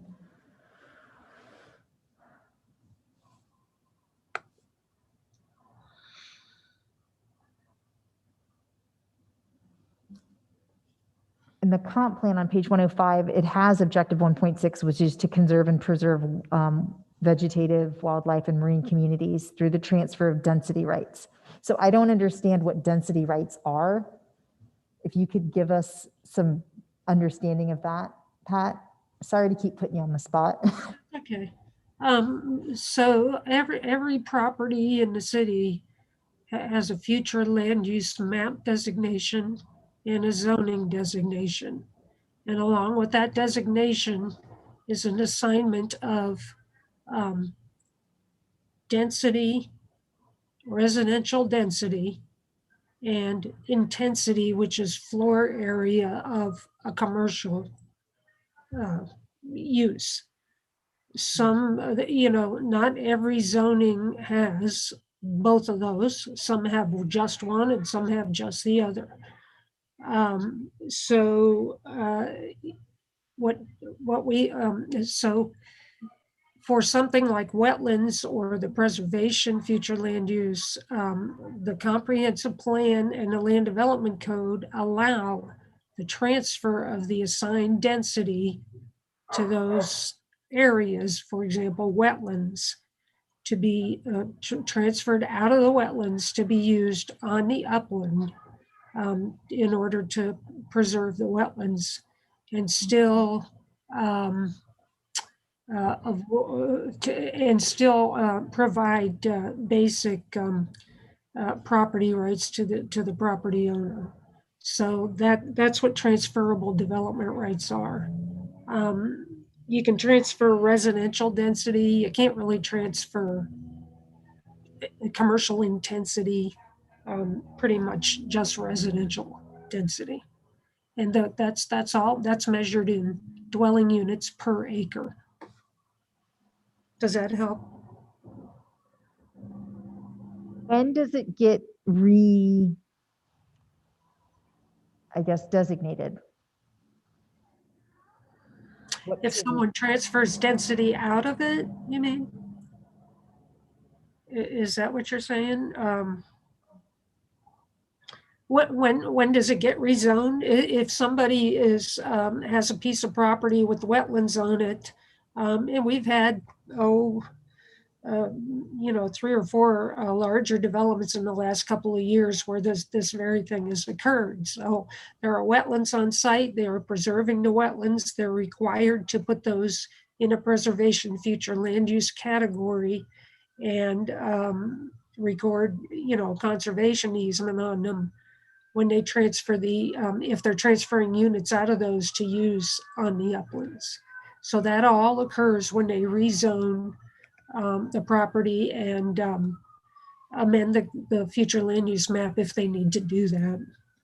Pat, if I could just put it in terms of simple numbers. So let's say a developer has the right to 13 units on his property, but 3 of them are in wetlands. He would be allowed to put those 3 back on the other parts of the site to preserve the wetlands. Is that kind of what you're saying?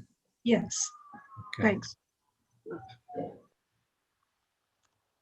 So what is there that we could amend this to that would be more sustainable?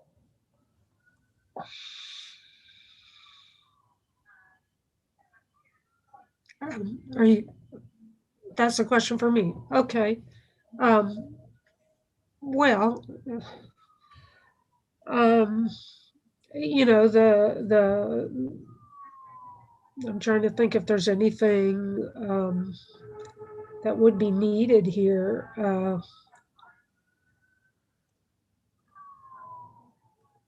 Yeah, so it allows for the transfer of development rights. There are a couple of conditional uses listed there to give some kind of a minimal basic use of the property.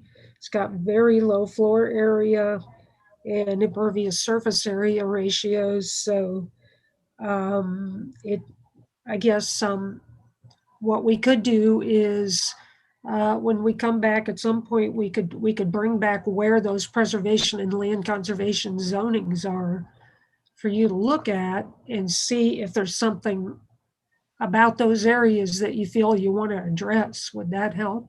If you kind of know where they are and know where we require them to be. And that would be, we could bring that back along with, map of the wetlands that you've asked for. But yeah, I'm not sure if there's a desire to do anything with this section, what that would be.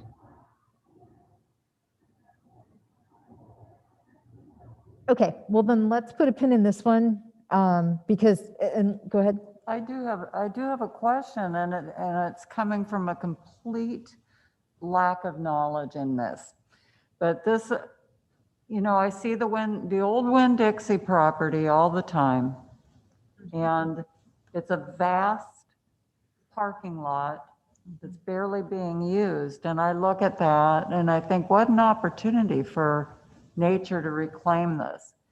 But I have no idea, or for it to be developed in a way that is more ecologically and sustainably balanced, because it's nothing but a gigantic parking lot now. Mm-hmm. So what are the actual steps that have to be taken in order to address basically a commercial desert, an abandoned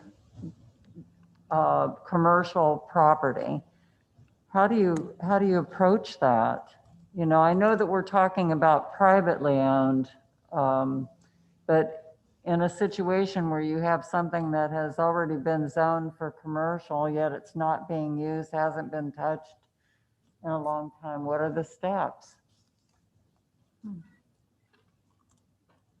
Yes, and you know, I think you're talking about Manatee Plaza down by Mears. You know, cities and counties and jurisdictions grapple with that all the time. And the way it's usually addressed is to try to encourage some activity.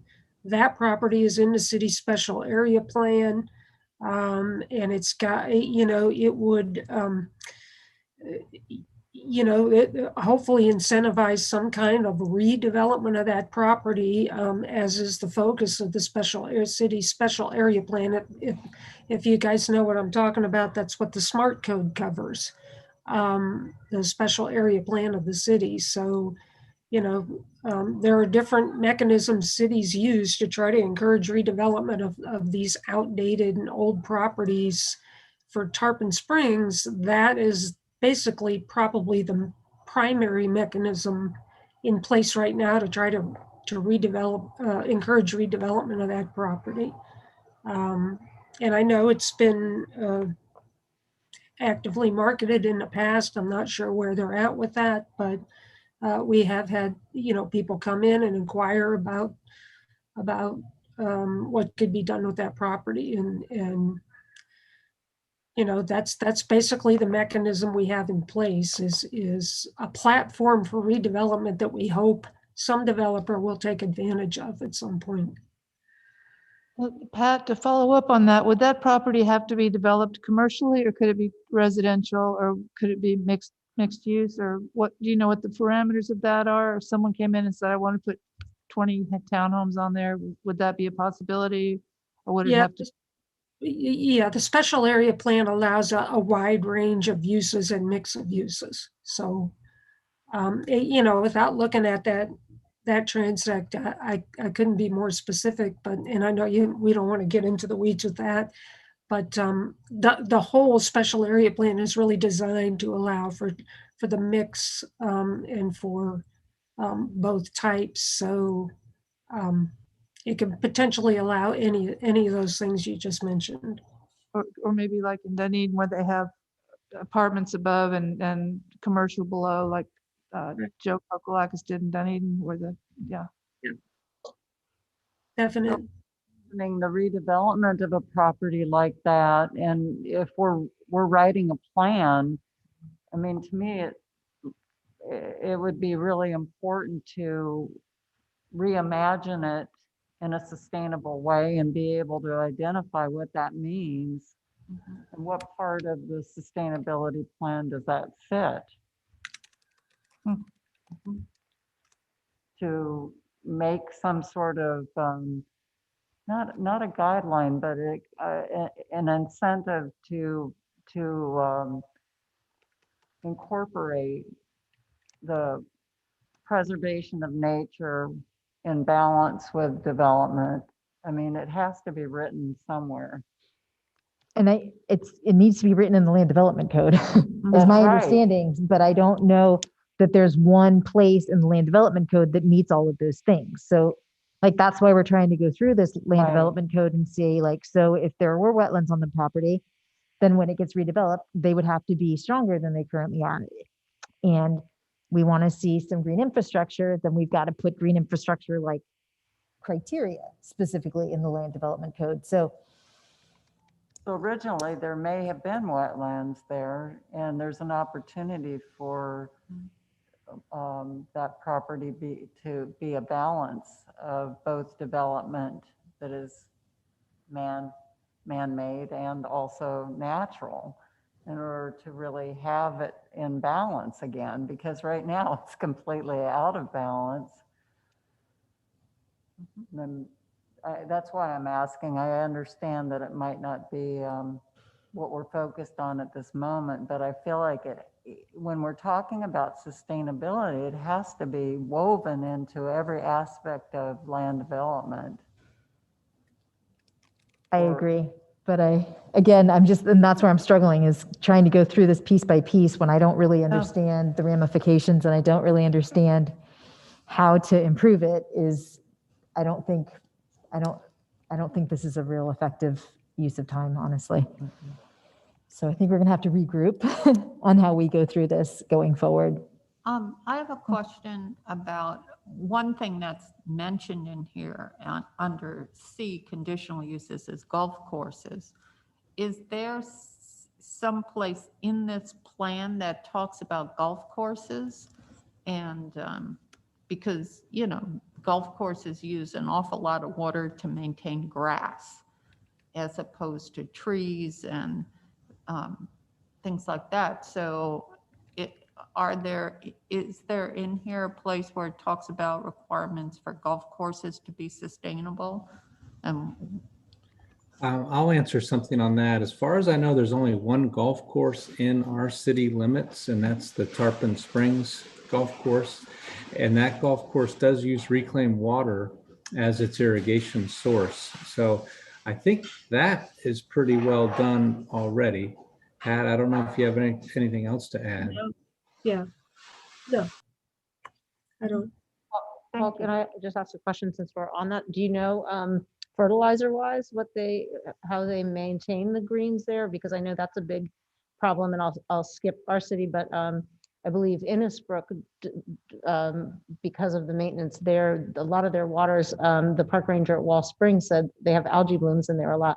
And a lot of that is water coming out of from Innisbrook. So can you touch base, or do you have any idea fertilizer wise what they're doing out there? How they're maintaining that? I can say that our course does have a contract maintenance company that does the fertilizer applications and chemical applications. And yeah, I'm sure that there's quite a bit of fertilizer applied. There are guidelines Pinellas County establishes of the times a year when you shouldn't be fertilizing. I'm not sure how that applies to our operation, but that's something I can look into. I will say, I do observe what we have there, and there's not like a duckweed kind of problem that you would normally see. That might have something to do with the brackish nature of some of that water. But as far as I see, I don't see a real problem, at least on the coarse water bodies, that would reference something like that. They do have a lot of natural cattail systems. In fact, there was a wetlands mitigation project at the golf course perhaps 5 or more years ago. As part of a development, they offered to come in and do work on our golf course to add wetlands and those sorts of things. And so you'll see that around the ponds, and I think that really does help absorb the nutrients before it gets into the water. Thank you.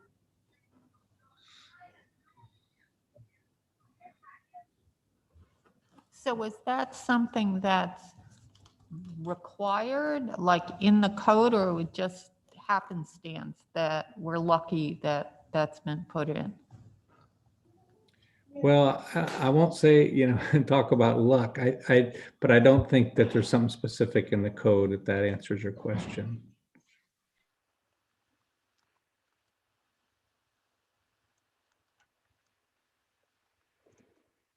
Okay, I'm going to recommend that we stop going through this LDC at this point, because we're running low on time, and I think that we need to work through how we're going to continue addressing this, because like I said, I personally feel like this is not probably the best way to approach this.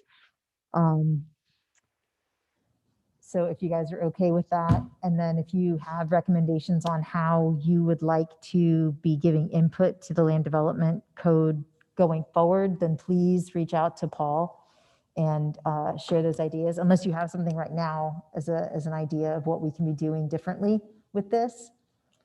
My first thought was maybe just go through it by ourselves, come up with some ideas, and then we can talk to staff or Paul, and he can talk to staff and see how feasible things are, just any idea that we have. Mm-hmm.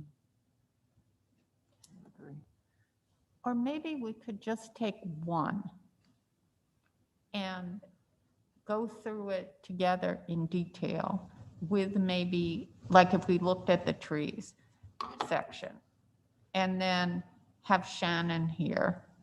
And then we could have it as a model of how we could rewrite it and what that would even mean. I mean, I think we have ideas, but we don't really know like what it's supposed to look like. And so if we could do one of them and maybe have a whiteboard and someone could write on it or type it in, share, Dory, you could share your screen. And so I feel like I'm at a loss of even how to proceed. I have ideas, but I don't, so I think we need a model.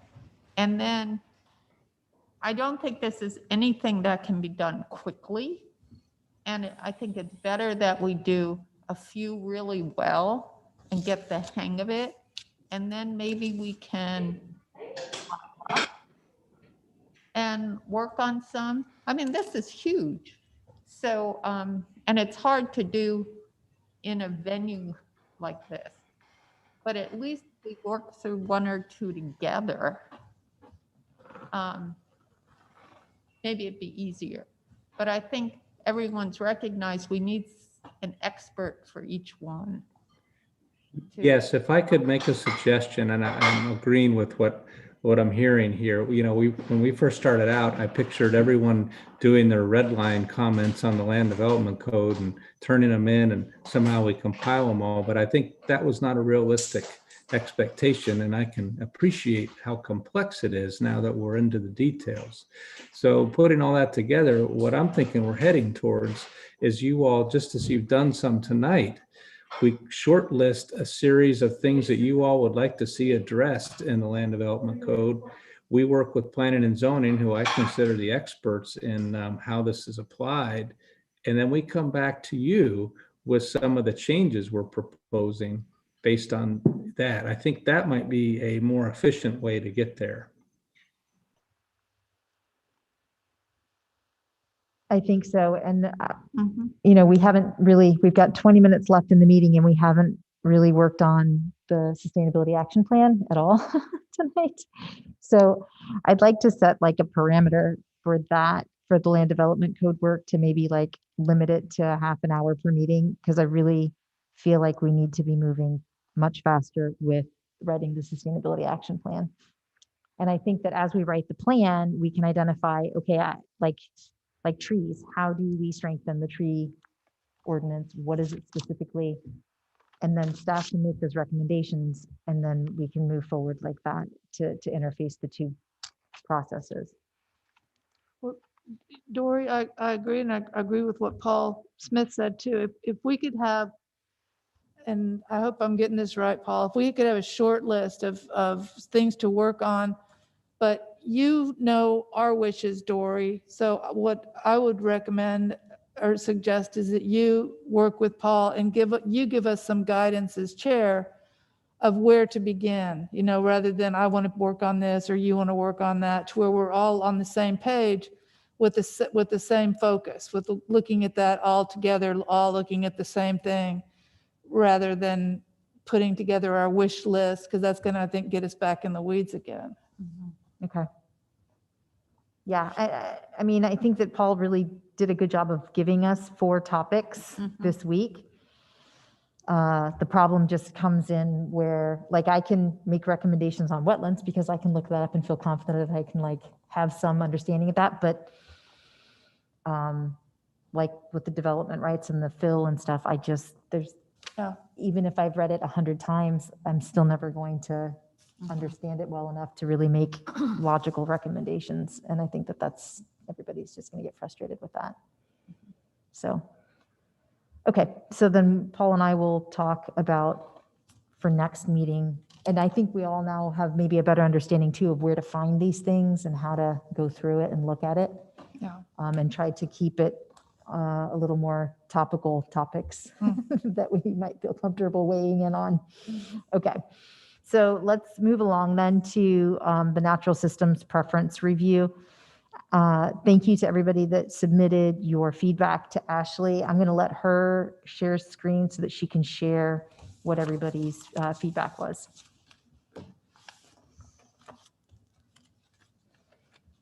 Okay, so I have everything up on the screen here. Dory, did you want to talk a little bit about this, or do you want me to just kind of go through it? Is there a way that we could tabulate some of this so that we can see where we have the most agreement? Unfortunately, I did not do that, but I can definitely, let me just see if I can do something real quick. 2, 3, 1, 2, 3, 1, 2, 3.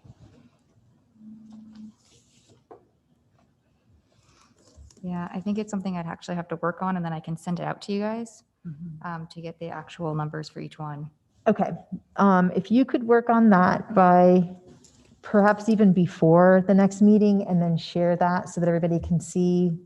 And then if you didn't get a chance to fill it in yet, if you could please do that so that we all have an idea of what we're thinking about that. And then I also would like to try to keep us moving along with it. And the next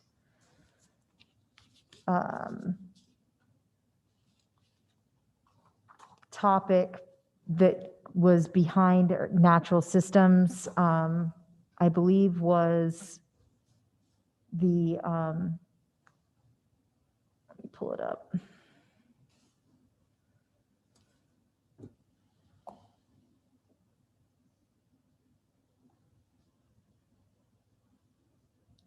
You mean in order of rank that we Right, chose? yeah. It looks like climate and energy, I think. That's what I thought, it was climate and energy.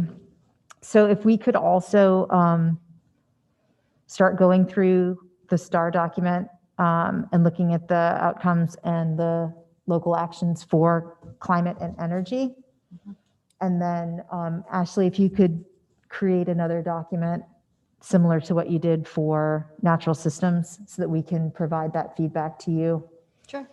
Then we can, and if that can be tabulated by the next meeting too, then we can start going through that as well.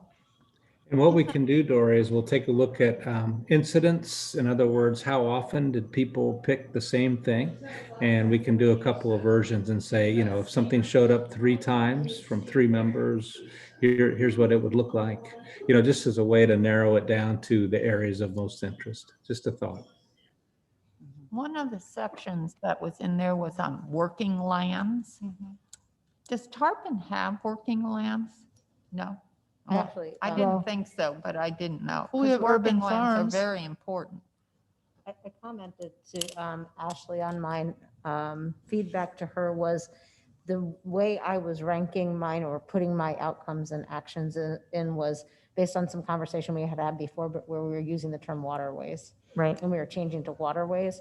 So mine came with a little asterisk next to it that mine was not, my answers were not based on working lands as much as it was, these are the outcomes and actions that are pertinent for me based on working waterways.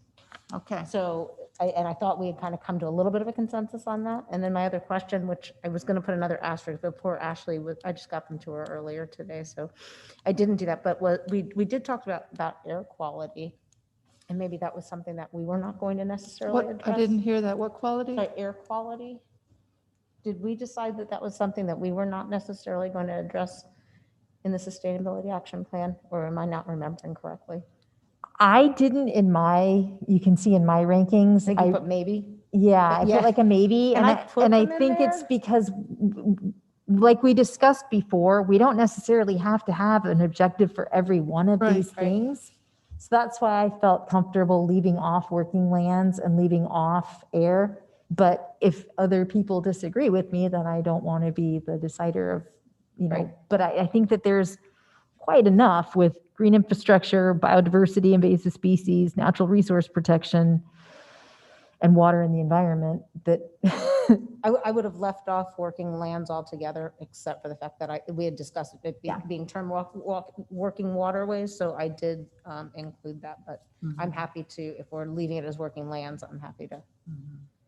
I was thinking the same thing with the working waters, like framing it with that mindset. So I have a lot of the things for that one.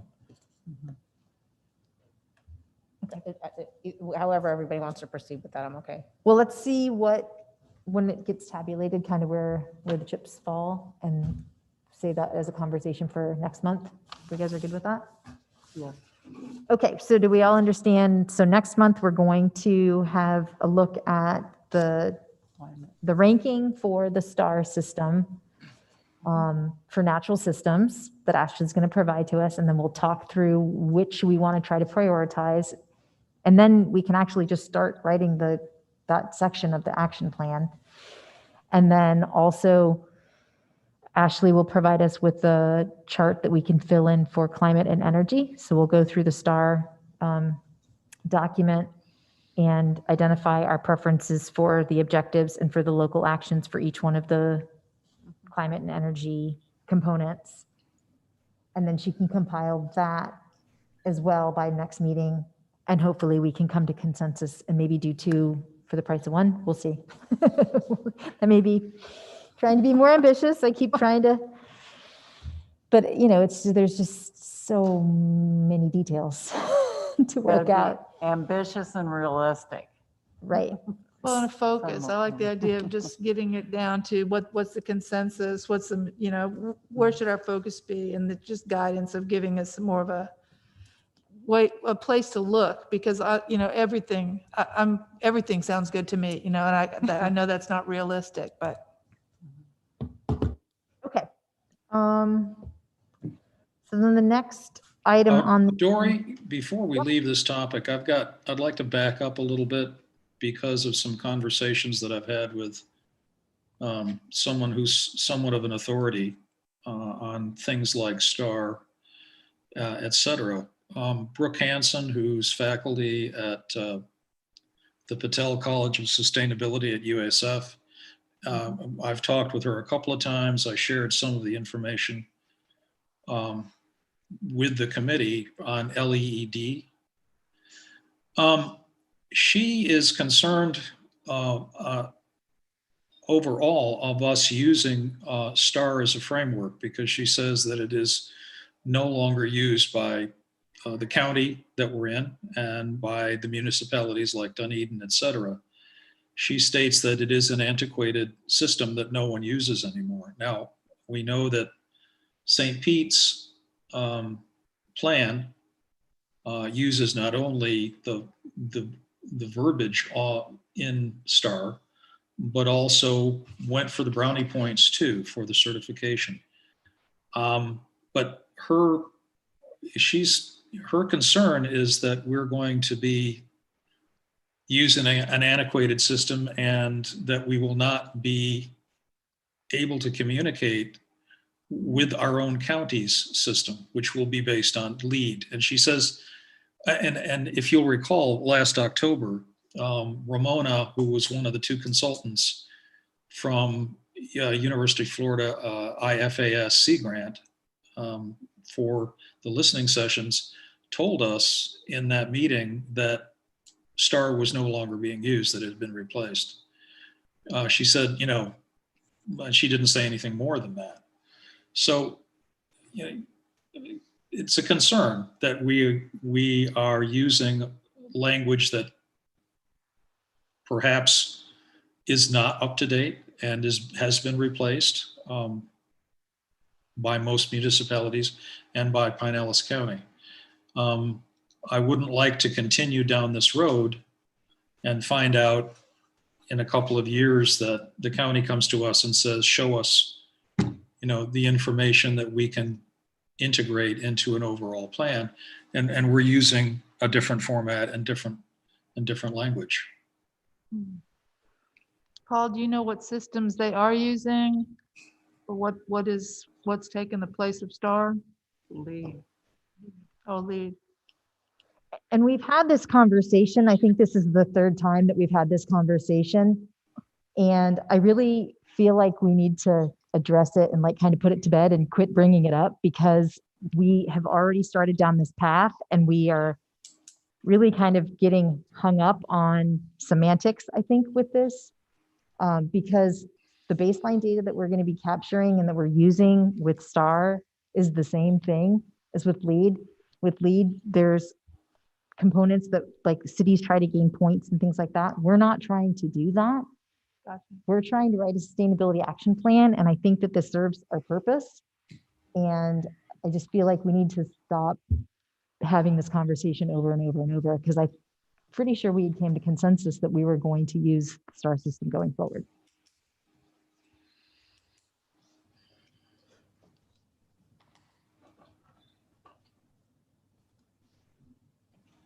Any other thoughts about that? I'd have to relook at LEED and just see how different they are from one another to see if it would really be an issue, but I'm not sure, because compatibility might be an issue. But you're right that we're getting like the same data. I'm sure that both of them are going to want CO2 emissions and things like that. So it might not be too different to still have conversations between the two, entities. Is anybody on this committee that familiar with LEED? I am not. No, I think I've looked at it a few times, but that's it. What we received, I think a couple of months ago, we received the format for that.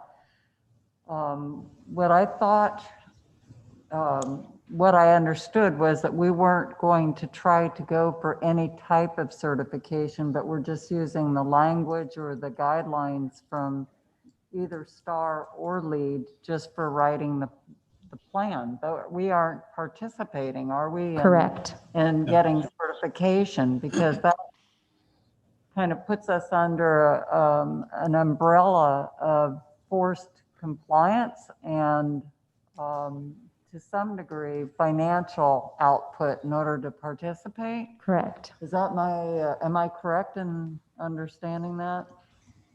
Mm-hmm. So because we aren't participating in the certification process, we're just looking at guidelines for development of our plan, not even necessarily referencing the name of the plan. Yeah, that's been the argument all along, Denise, and that is the argument that I used defending our decisions with Dr. Hansen. She didn't think that was a logical argument. Do we want to hear from her on this regard?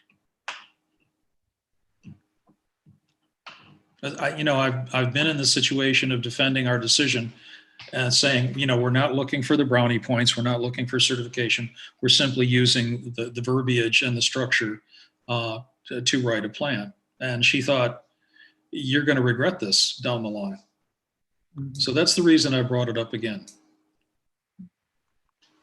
Do we want to have get input before we go further? So that, just a question from Dr. Hansen. We could do both. I'm interested in proceeding the way that we have been, because I'm personally, I'm just going to be very honest. I'm really frustrated that we don't have half the plan written at this point. So anytime we continue to rehash and have these conversations, I think is slowing us down and not getting us to an end point. I'd also like to add, I think to proceed forward with a different, like a LEED type approach, there's going to be money outlay required by the city. And I really am concerned that that's going to be a barrier for us. Going to the board, asking for money to write our plan, when what we're really trying to do is use an established table of contents to get our plan going, and without the need for a certification. So I think that there's concerns going that way. I would also think, based on the way things have gone, for us to think that LEED will be forever the right way to go, not so sure about that either. I mean, they probably said that about STAR when that was coming out. So I think to try to make us future-proof, I don't think is realistic either. So I think we just need to keep in mind what we're doing is using an established, if you read that introduction to the STAR workbook, and they talk about the years they went through working with cities, developing that basically outline, and then testing it and coming back and revising version 2, which is what we're working with now. I mean, this is a time-tested approach. Is there something newer and different and coming out? Yes, but I can tell you they're substantially similar in the way that this newer one even says, look, we can take your STAR framework and apply it to this new system. So I don't think we're wasting our time.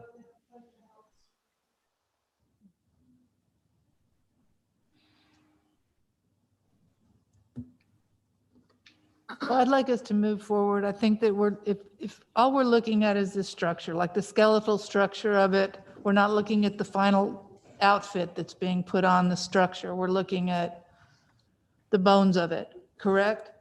Correct. And those have not changed. There are always going to be green infrastructure. There's always going to be air quality. There's always going to be those, the same things. I think that we're adapting it just like you did, changing working lands to working waters and things like that. I kind of with Dory, I just like to keep going with this. And I don't think we're going to dig ourselves into a hole with it. I don't think we're using things that are so antiquated that they don't apply. I think everything is relevant enough to where we are.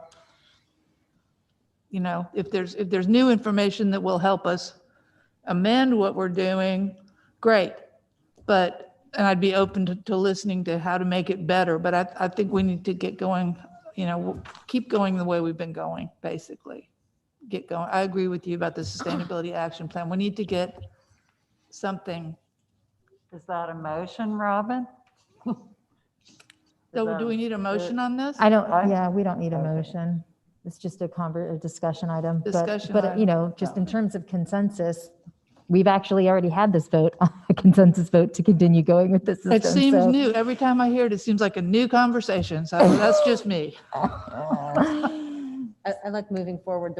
I think what we're doing, like you said, is we're just kind of laying groundwork and using a framework to write what is pertinent to the city of Tarpon Springs in the whole of Pinellas County and what have you. So there's no, I may regret saying this, I don't think there's a right or wrong framework to start the building and the conversations that we're having. And I feel like we're heading in a great direction with breaking these sections down and making them work for Tarpon Springs. So, but having said that, I will say, I don't know anything about the LEED program, the LEED framework. And to be fair, when I started this, I knew nothing about the STAR framework. So, I think we kind of keep going with how we're going. And that would be my opinion is I think we need to start making more forward progress towards completing a section of a sustainable. I agree. I agree. Do we need a motion to extend the meeting? Yeah, we do. Motion to extend the meeting. Second. All in favor? Aye. Dory, since we're going to be specific, can I ask you a couple questions about your evaluation, your decisions? About what? Well, you chose green stormwater infrastructure.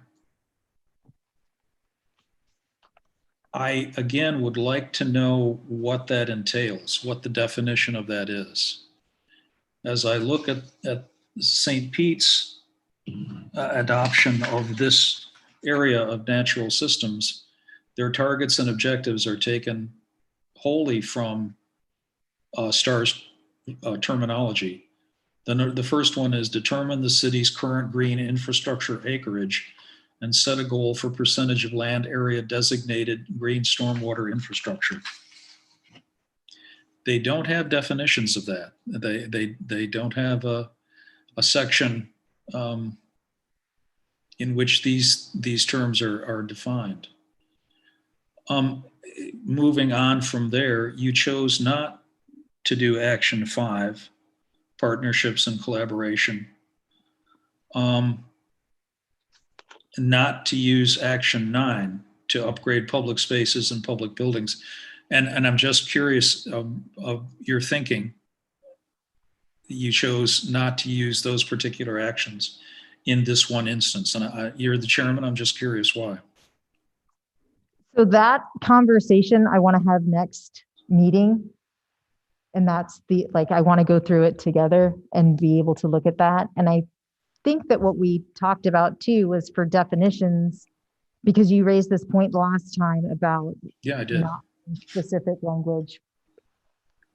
And I don't think that we need to hold ourselves to whatever STAR is. I think that we need to be looking at this with our city staff and identifying what we'd like to see.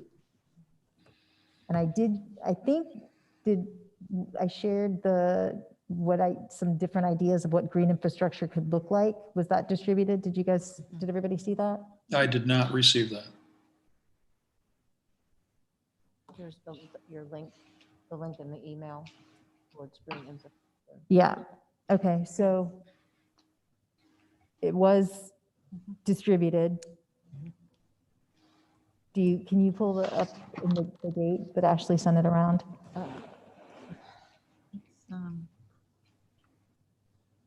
Here it is. Yeah, it was February 1st. There was a link from Ashley sent an email, and item number 4 says that Dory shared a document regarding green infrastructure and a link to the integrated sustainability action plan that St. Pete. I think it was in that one. Yeah, it is. The green infrastructure is actually a Word document. It should be attached. Right. Thank you. Yep, I'm pulled it up on my email. So that was February 1st. The email went out. I'll look for that, but I don't think I received it. I'll look for it, and if I don't have it, I'll contact Ashley. It was the same email where it was attached with the tabs, with the chart with the tabs that we looked at earlier today, the green land development code spreadsheet. Mm-hmm. So yeah, look on February 1st. look, Paul. yeah. There's an email. I will. From Ashley. Yeah, I will. I have looked back several times and I don't think it's there, but I'll look again. Okay. So I was trying to wrap up when we got off topic, or where we switched gears. Does everybody understand what we're wanting to have prepared for the next meeting? Are there any questions about that? Yeah. No, I do have one question. All of this is for the committee to write an action plan Correct. for, and to give it to the commission. Correct. So what form is the action plan going to be? Is it going to be these itemized, like in the STAR, outcomes and actions, or are we going to, is it going to be written up more as in prose with explanations? Mm-hmm. And I'm asking that because when I'm going through this, these little sentences, I would like them to be fleshed out a little more, so that, we can understand what they actually mean. And because how I read it may be very different from how Robin understands it, because they're very vague, So I guess I want to, if I could have a picture of what we're going for, that I think would be helpful to me in terms of how I'm looking at this and how I might respond to what I'm reading in the STAR. Did you take a look at the St. Petersburg action plan, the I did sustainability not, action plan? And I'm not sure where that is. So that, and I've opened everything I've gotten and I save it. Now, it's not in this green infrastructure for Tarpon Springs. That's in that same February 1st email. If you It look is? from Ashley, section number 4, Okay. if you click on that, it'll give you, I believe that's the St. Pete one that you just recently sent. Correct. Yeah, it is. It's number 4 in that email. It says Dory has shared a document regarding green infrastructure as well as a link to the Integrated Sustainability Action Plan technical report for the city of St. Petersburg. And that link is kind of an example, I think, of what we're trying to write. But I think your point is similar to Paul Robinson's, is that like the language that we're using, we need to make sure that when we, like next month, when you come with your recommendations, be prepared to discuss, like I gave the example with the green infrastructure. Like when I'm thinking about green infrastructure, this is what I'm thinking about. Is that in alignment with what you're thinking about? And then how do we take that and ensure that that vision is codified in the land development code so that we're, to your point, Denise, when a new development comes in, it's going to have these features that we want because it's written in what the developers actually have to develop. I think that's, to me, like that's kind of the big picture of how this all fits together. Can I just, and maybe this is not an appropriate suggestion, but because Carol came in a little bit late, it may be beneficial for her to have access to the Sarasota plan and the West Palm plan, like all the things that we kind of saw up front. So we kind of had this idea of not reinventing the wheel and a vision of what was coming out, as well as all that work that we did for the introductory portion. So I don't know if that's already been sent over to you, but I think that might be very helpful to kind of give you an idea of kind of what, when we opened page 1, kind of what we saw and our thoughts were at that time. So. Well, this, I just opened the St. Pete thing, and that's very helpful. So I will look at that, and I don't know how I didn't see it, but there's a lot. There's just a lot. This is very helpful because that gives me a sense of what the final report could look like and how to think about this. So, and I think the point's well taken. Being new, it's like, it's pretty overwhelming. It's overwhelming because there's so having been much here stuff. over a year. Yeah, we've over a year. I wanted to make a quick point about that too, Carol, is that our city webpage, sustainability, has, I think, most of that listed on the same page under resources. So that would be a great first stop for you, is to open up all those links and see. I believe the St. Pete report has been added there as well, but also those previous ones that we looked at that Karen mentioned. Yes. I think I'm aware of it. It's just that one has to go step by step, and this is. So just a quick kind of overview. We looked at Sarasota's. Theirs was a climate action plan, and we looked at Largo's, and theirs was an environmental action plan. St. Pete's is a sustainability action plan, so it goes a little bit further, and it looks more holistically at some of the human. Like when you look at sustainability as like the 3 pillars of like people, places, and economy or economics, or, how that piece, the sustainability plan in St. Pete and what we agreed to do is just to pull more of that human element in. And that's why, like, you see the health and safety and the equity and empowerment and the arts and the education, as well as the environmental factors, and then also the economy and jobs. Got it. So, I see that. So that's kind of, we were looking at all these different ideas, and then what we've coalesced around is making a comprehensive sustainability action plan. And then the example of that we have to look at is St. Pete, but there's others. And like to Paul's point, if there are sections in the lead that we feel are more strict, that we would rather meet those targets, I think that we should be incorporating that too. But it's just this framework is basically, like Robin said, it's a skeleton of how we want to lay out this document so that we are able to focus the targets, again, tie it to the land development code. Because when I was looking at the comprehensive plan, the city's comp plan, a lot of the things that we want to have in here, like, are already in the comp plan, like preserving habitat and like those kind of like, overlying things that make Tarpon beautiful and desirable. They're already there. We just need to find ways to tweak the land development code to strengthen it so that we have those kind of outcomes that we want to see. That's at least that's kind of where I'm going. So Mhm. if that is helpful, I don't know. I'm going with you. Okay. So, any other questions about that? About next steps for next month? Okay. All right. So then, quick update on the energy efficiency resolution to the Public Service Commission. Paul Smith did a really good job of laying out for the Board of Commissioners what we were trying to accomplish in requesting that the Public Service Commission take a look at the rulemaking procedure.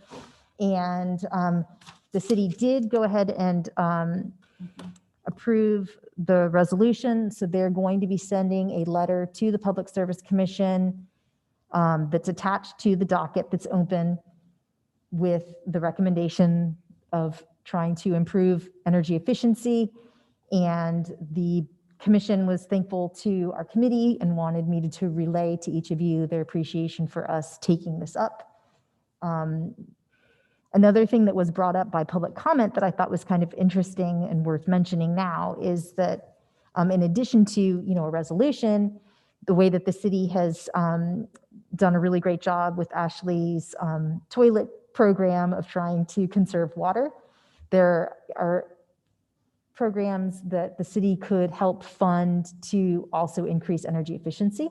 So that's something that maybe as we look at climate and energy, I think one of the things in there are looking at waste minimization and looking at greenhouse gas.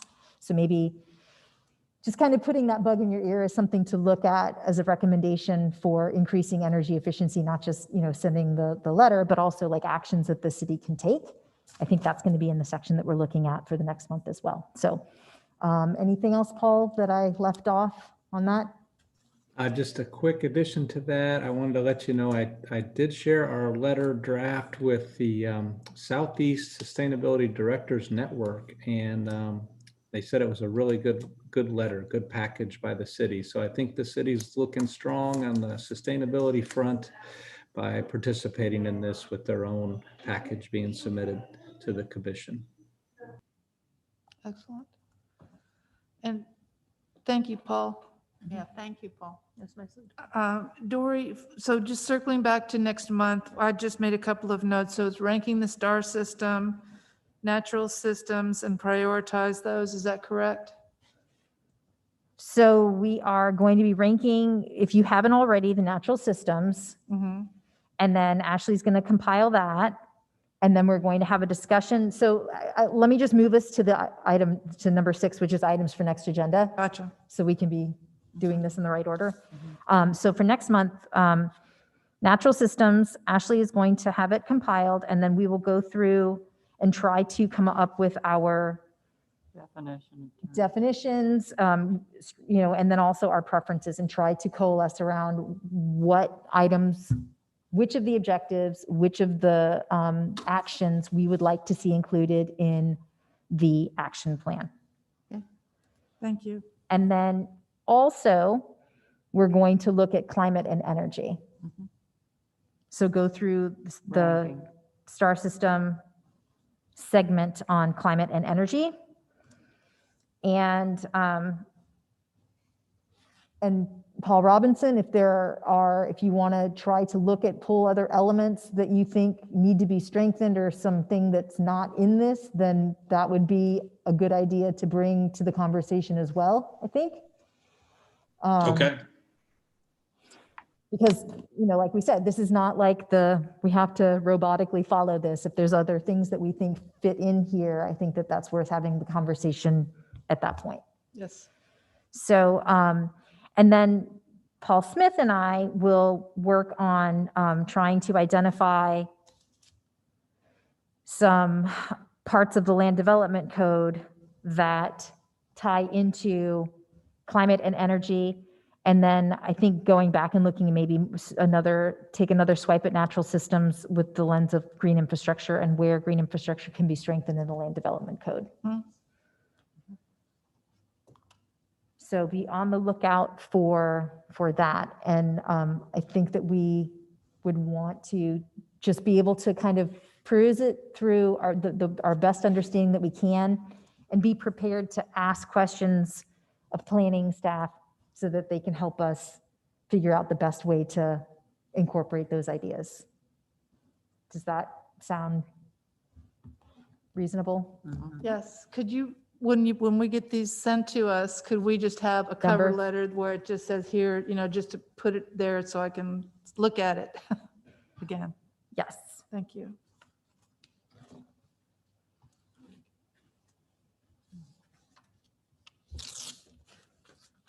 So then for items for the next agenda, it would basically be going through, I think maybe, well,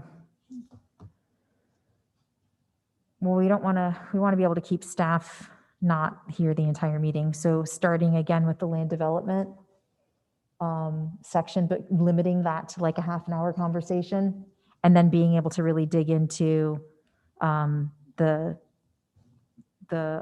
sustainability action plan sections. And I think that keeping it those two things, unless there's anything else pressing that anybody wants to add to the agenda. Dory, I would like to suggest that we start considering, it's pretty late now, but a report to the Board of Commissioners just on what we're working on. Just put out there perhaps May as a straw man, but that's just something to be thinking about. We could talk about that at the next meeting if you want, make that a brief item. Okay. So,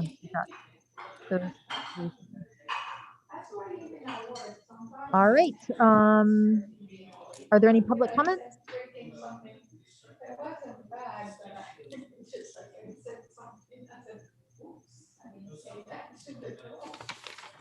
We do not have anyone in public attendance on Zoom.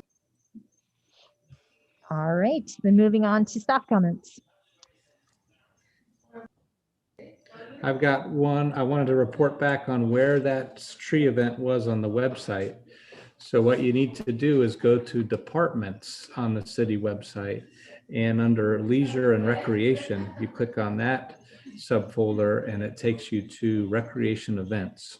And so then when you click on that, it actually comes up there. So, but also I thought Ashley had a great point about, we got to use that search bar, and that gets you right to it as well.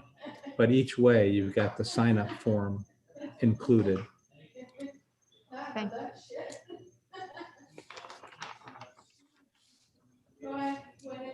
Any other? And that's all, yeah. Oh, no. All right, committee comments.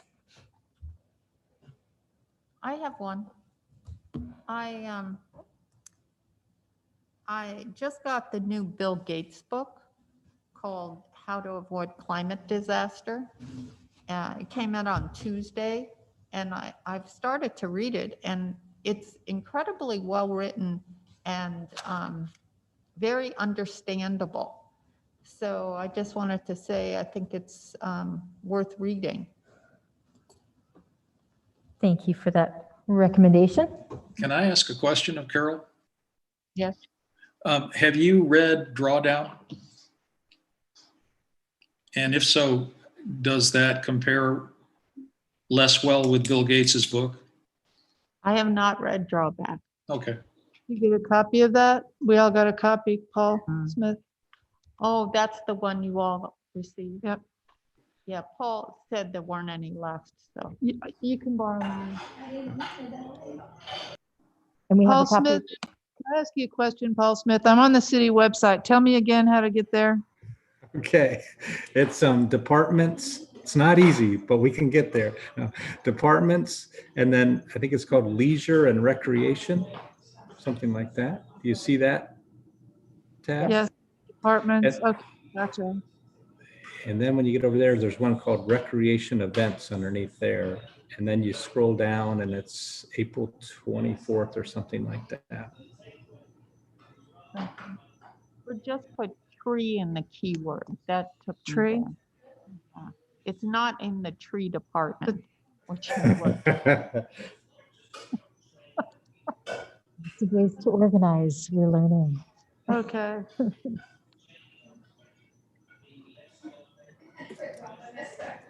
Any other committee comments? I'll say that I participated. I think everybody was sent there wasn't a good way to send it because it was a Facebook event that you have to be part of the Tarpon Springs community to be able to click on, but participated in a beach cleanup at Fred Howard Park a couple weeks ago. And there were about 30 people in the community that showed up to do it. And it was just a really great morning. And I asked the organizer if she would be interested in participating with the sustainability committee and trying to maybe even kind of partner, because I know that Commissioner Donovan had a real interest in wanting us to organize cleanups. But if someone else is organizing it and we can just help spread the word officially as a channel of the city, then I think that that is a great solution. And they were wanting to continue them. And so I'll make sure that that I'm communicating that through Paul and Ashley, so that if you guys do want to participate, that you have that information. But we cleaned up a ton of trash, and it was funny because we were like, this park is so clean, there's nothing here. And when you get down in the mangroves, I picked up a cooler top that was like this big. Wow. So that was just, I think, one way that we can kind of partner with things that are already happening in the community. And that's really all I have. Anybody else have anything else to add? It's a good way to network too and find out what people might want from out of us, you know? Exactly. Get some more community feedback. Yep. All right. Well, then I guess we will go ahead and call the meeting adjourned at 8:25. Thank you all. Thank you. Thank you. Thank you. Thank you. Bye, everyone. Bye. Bye.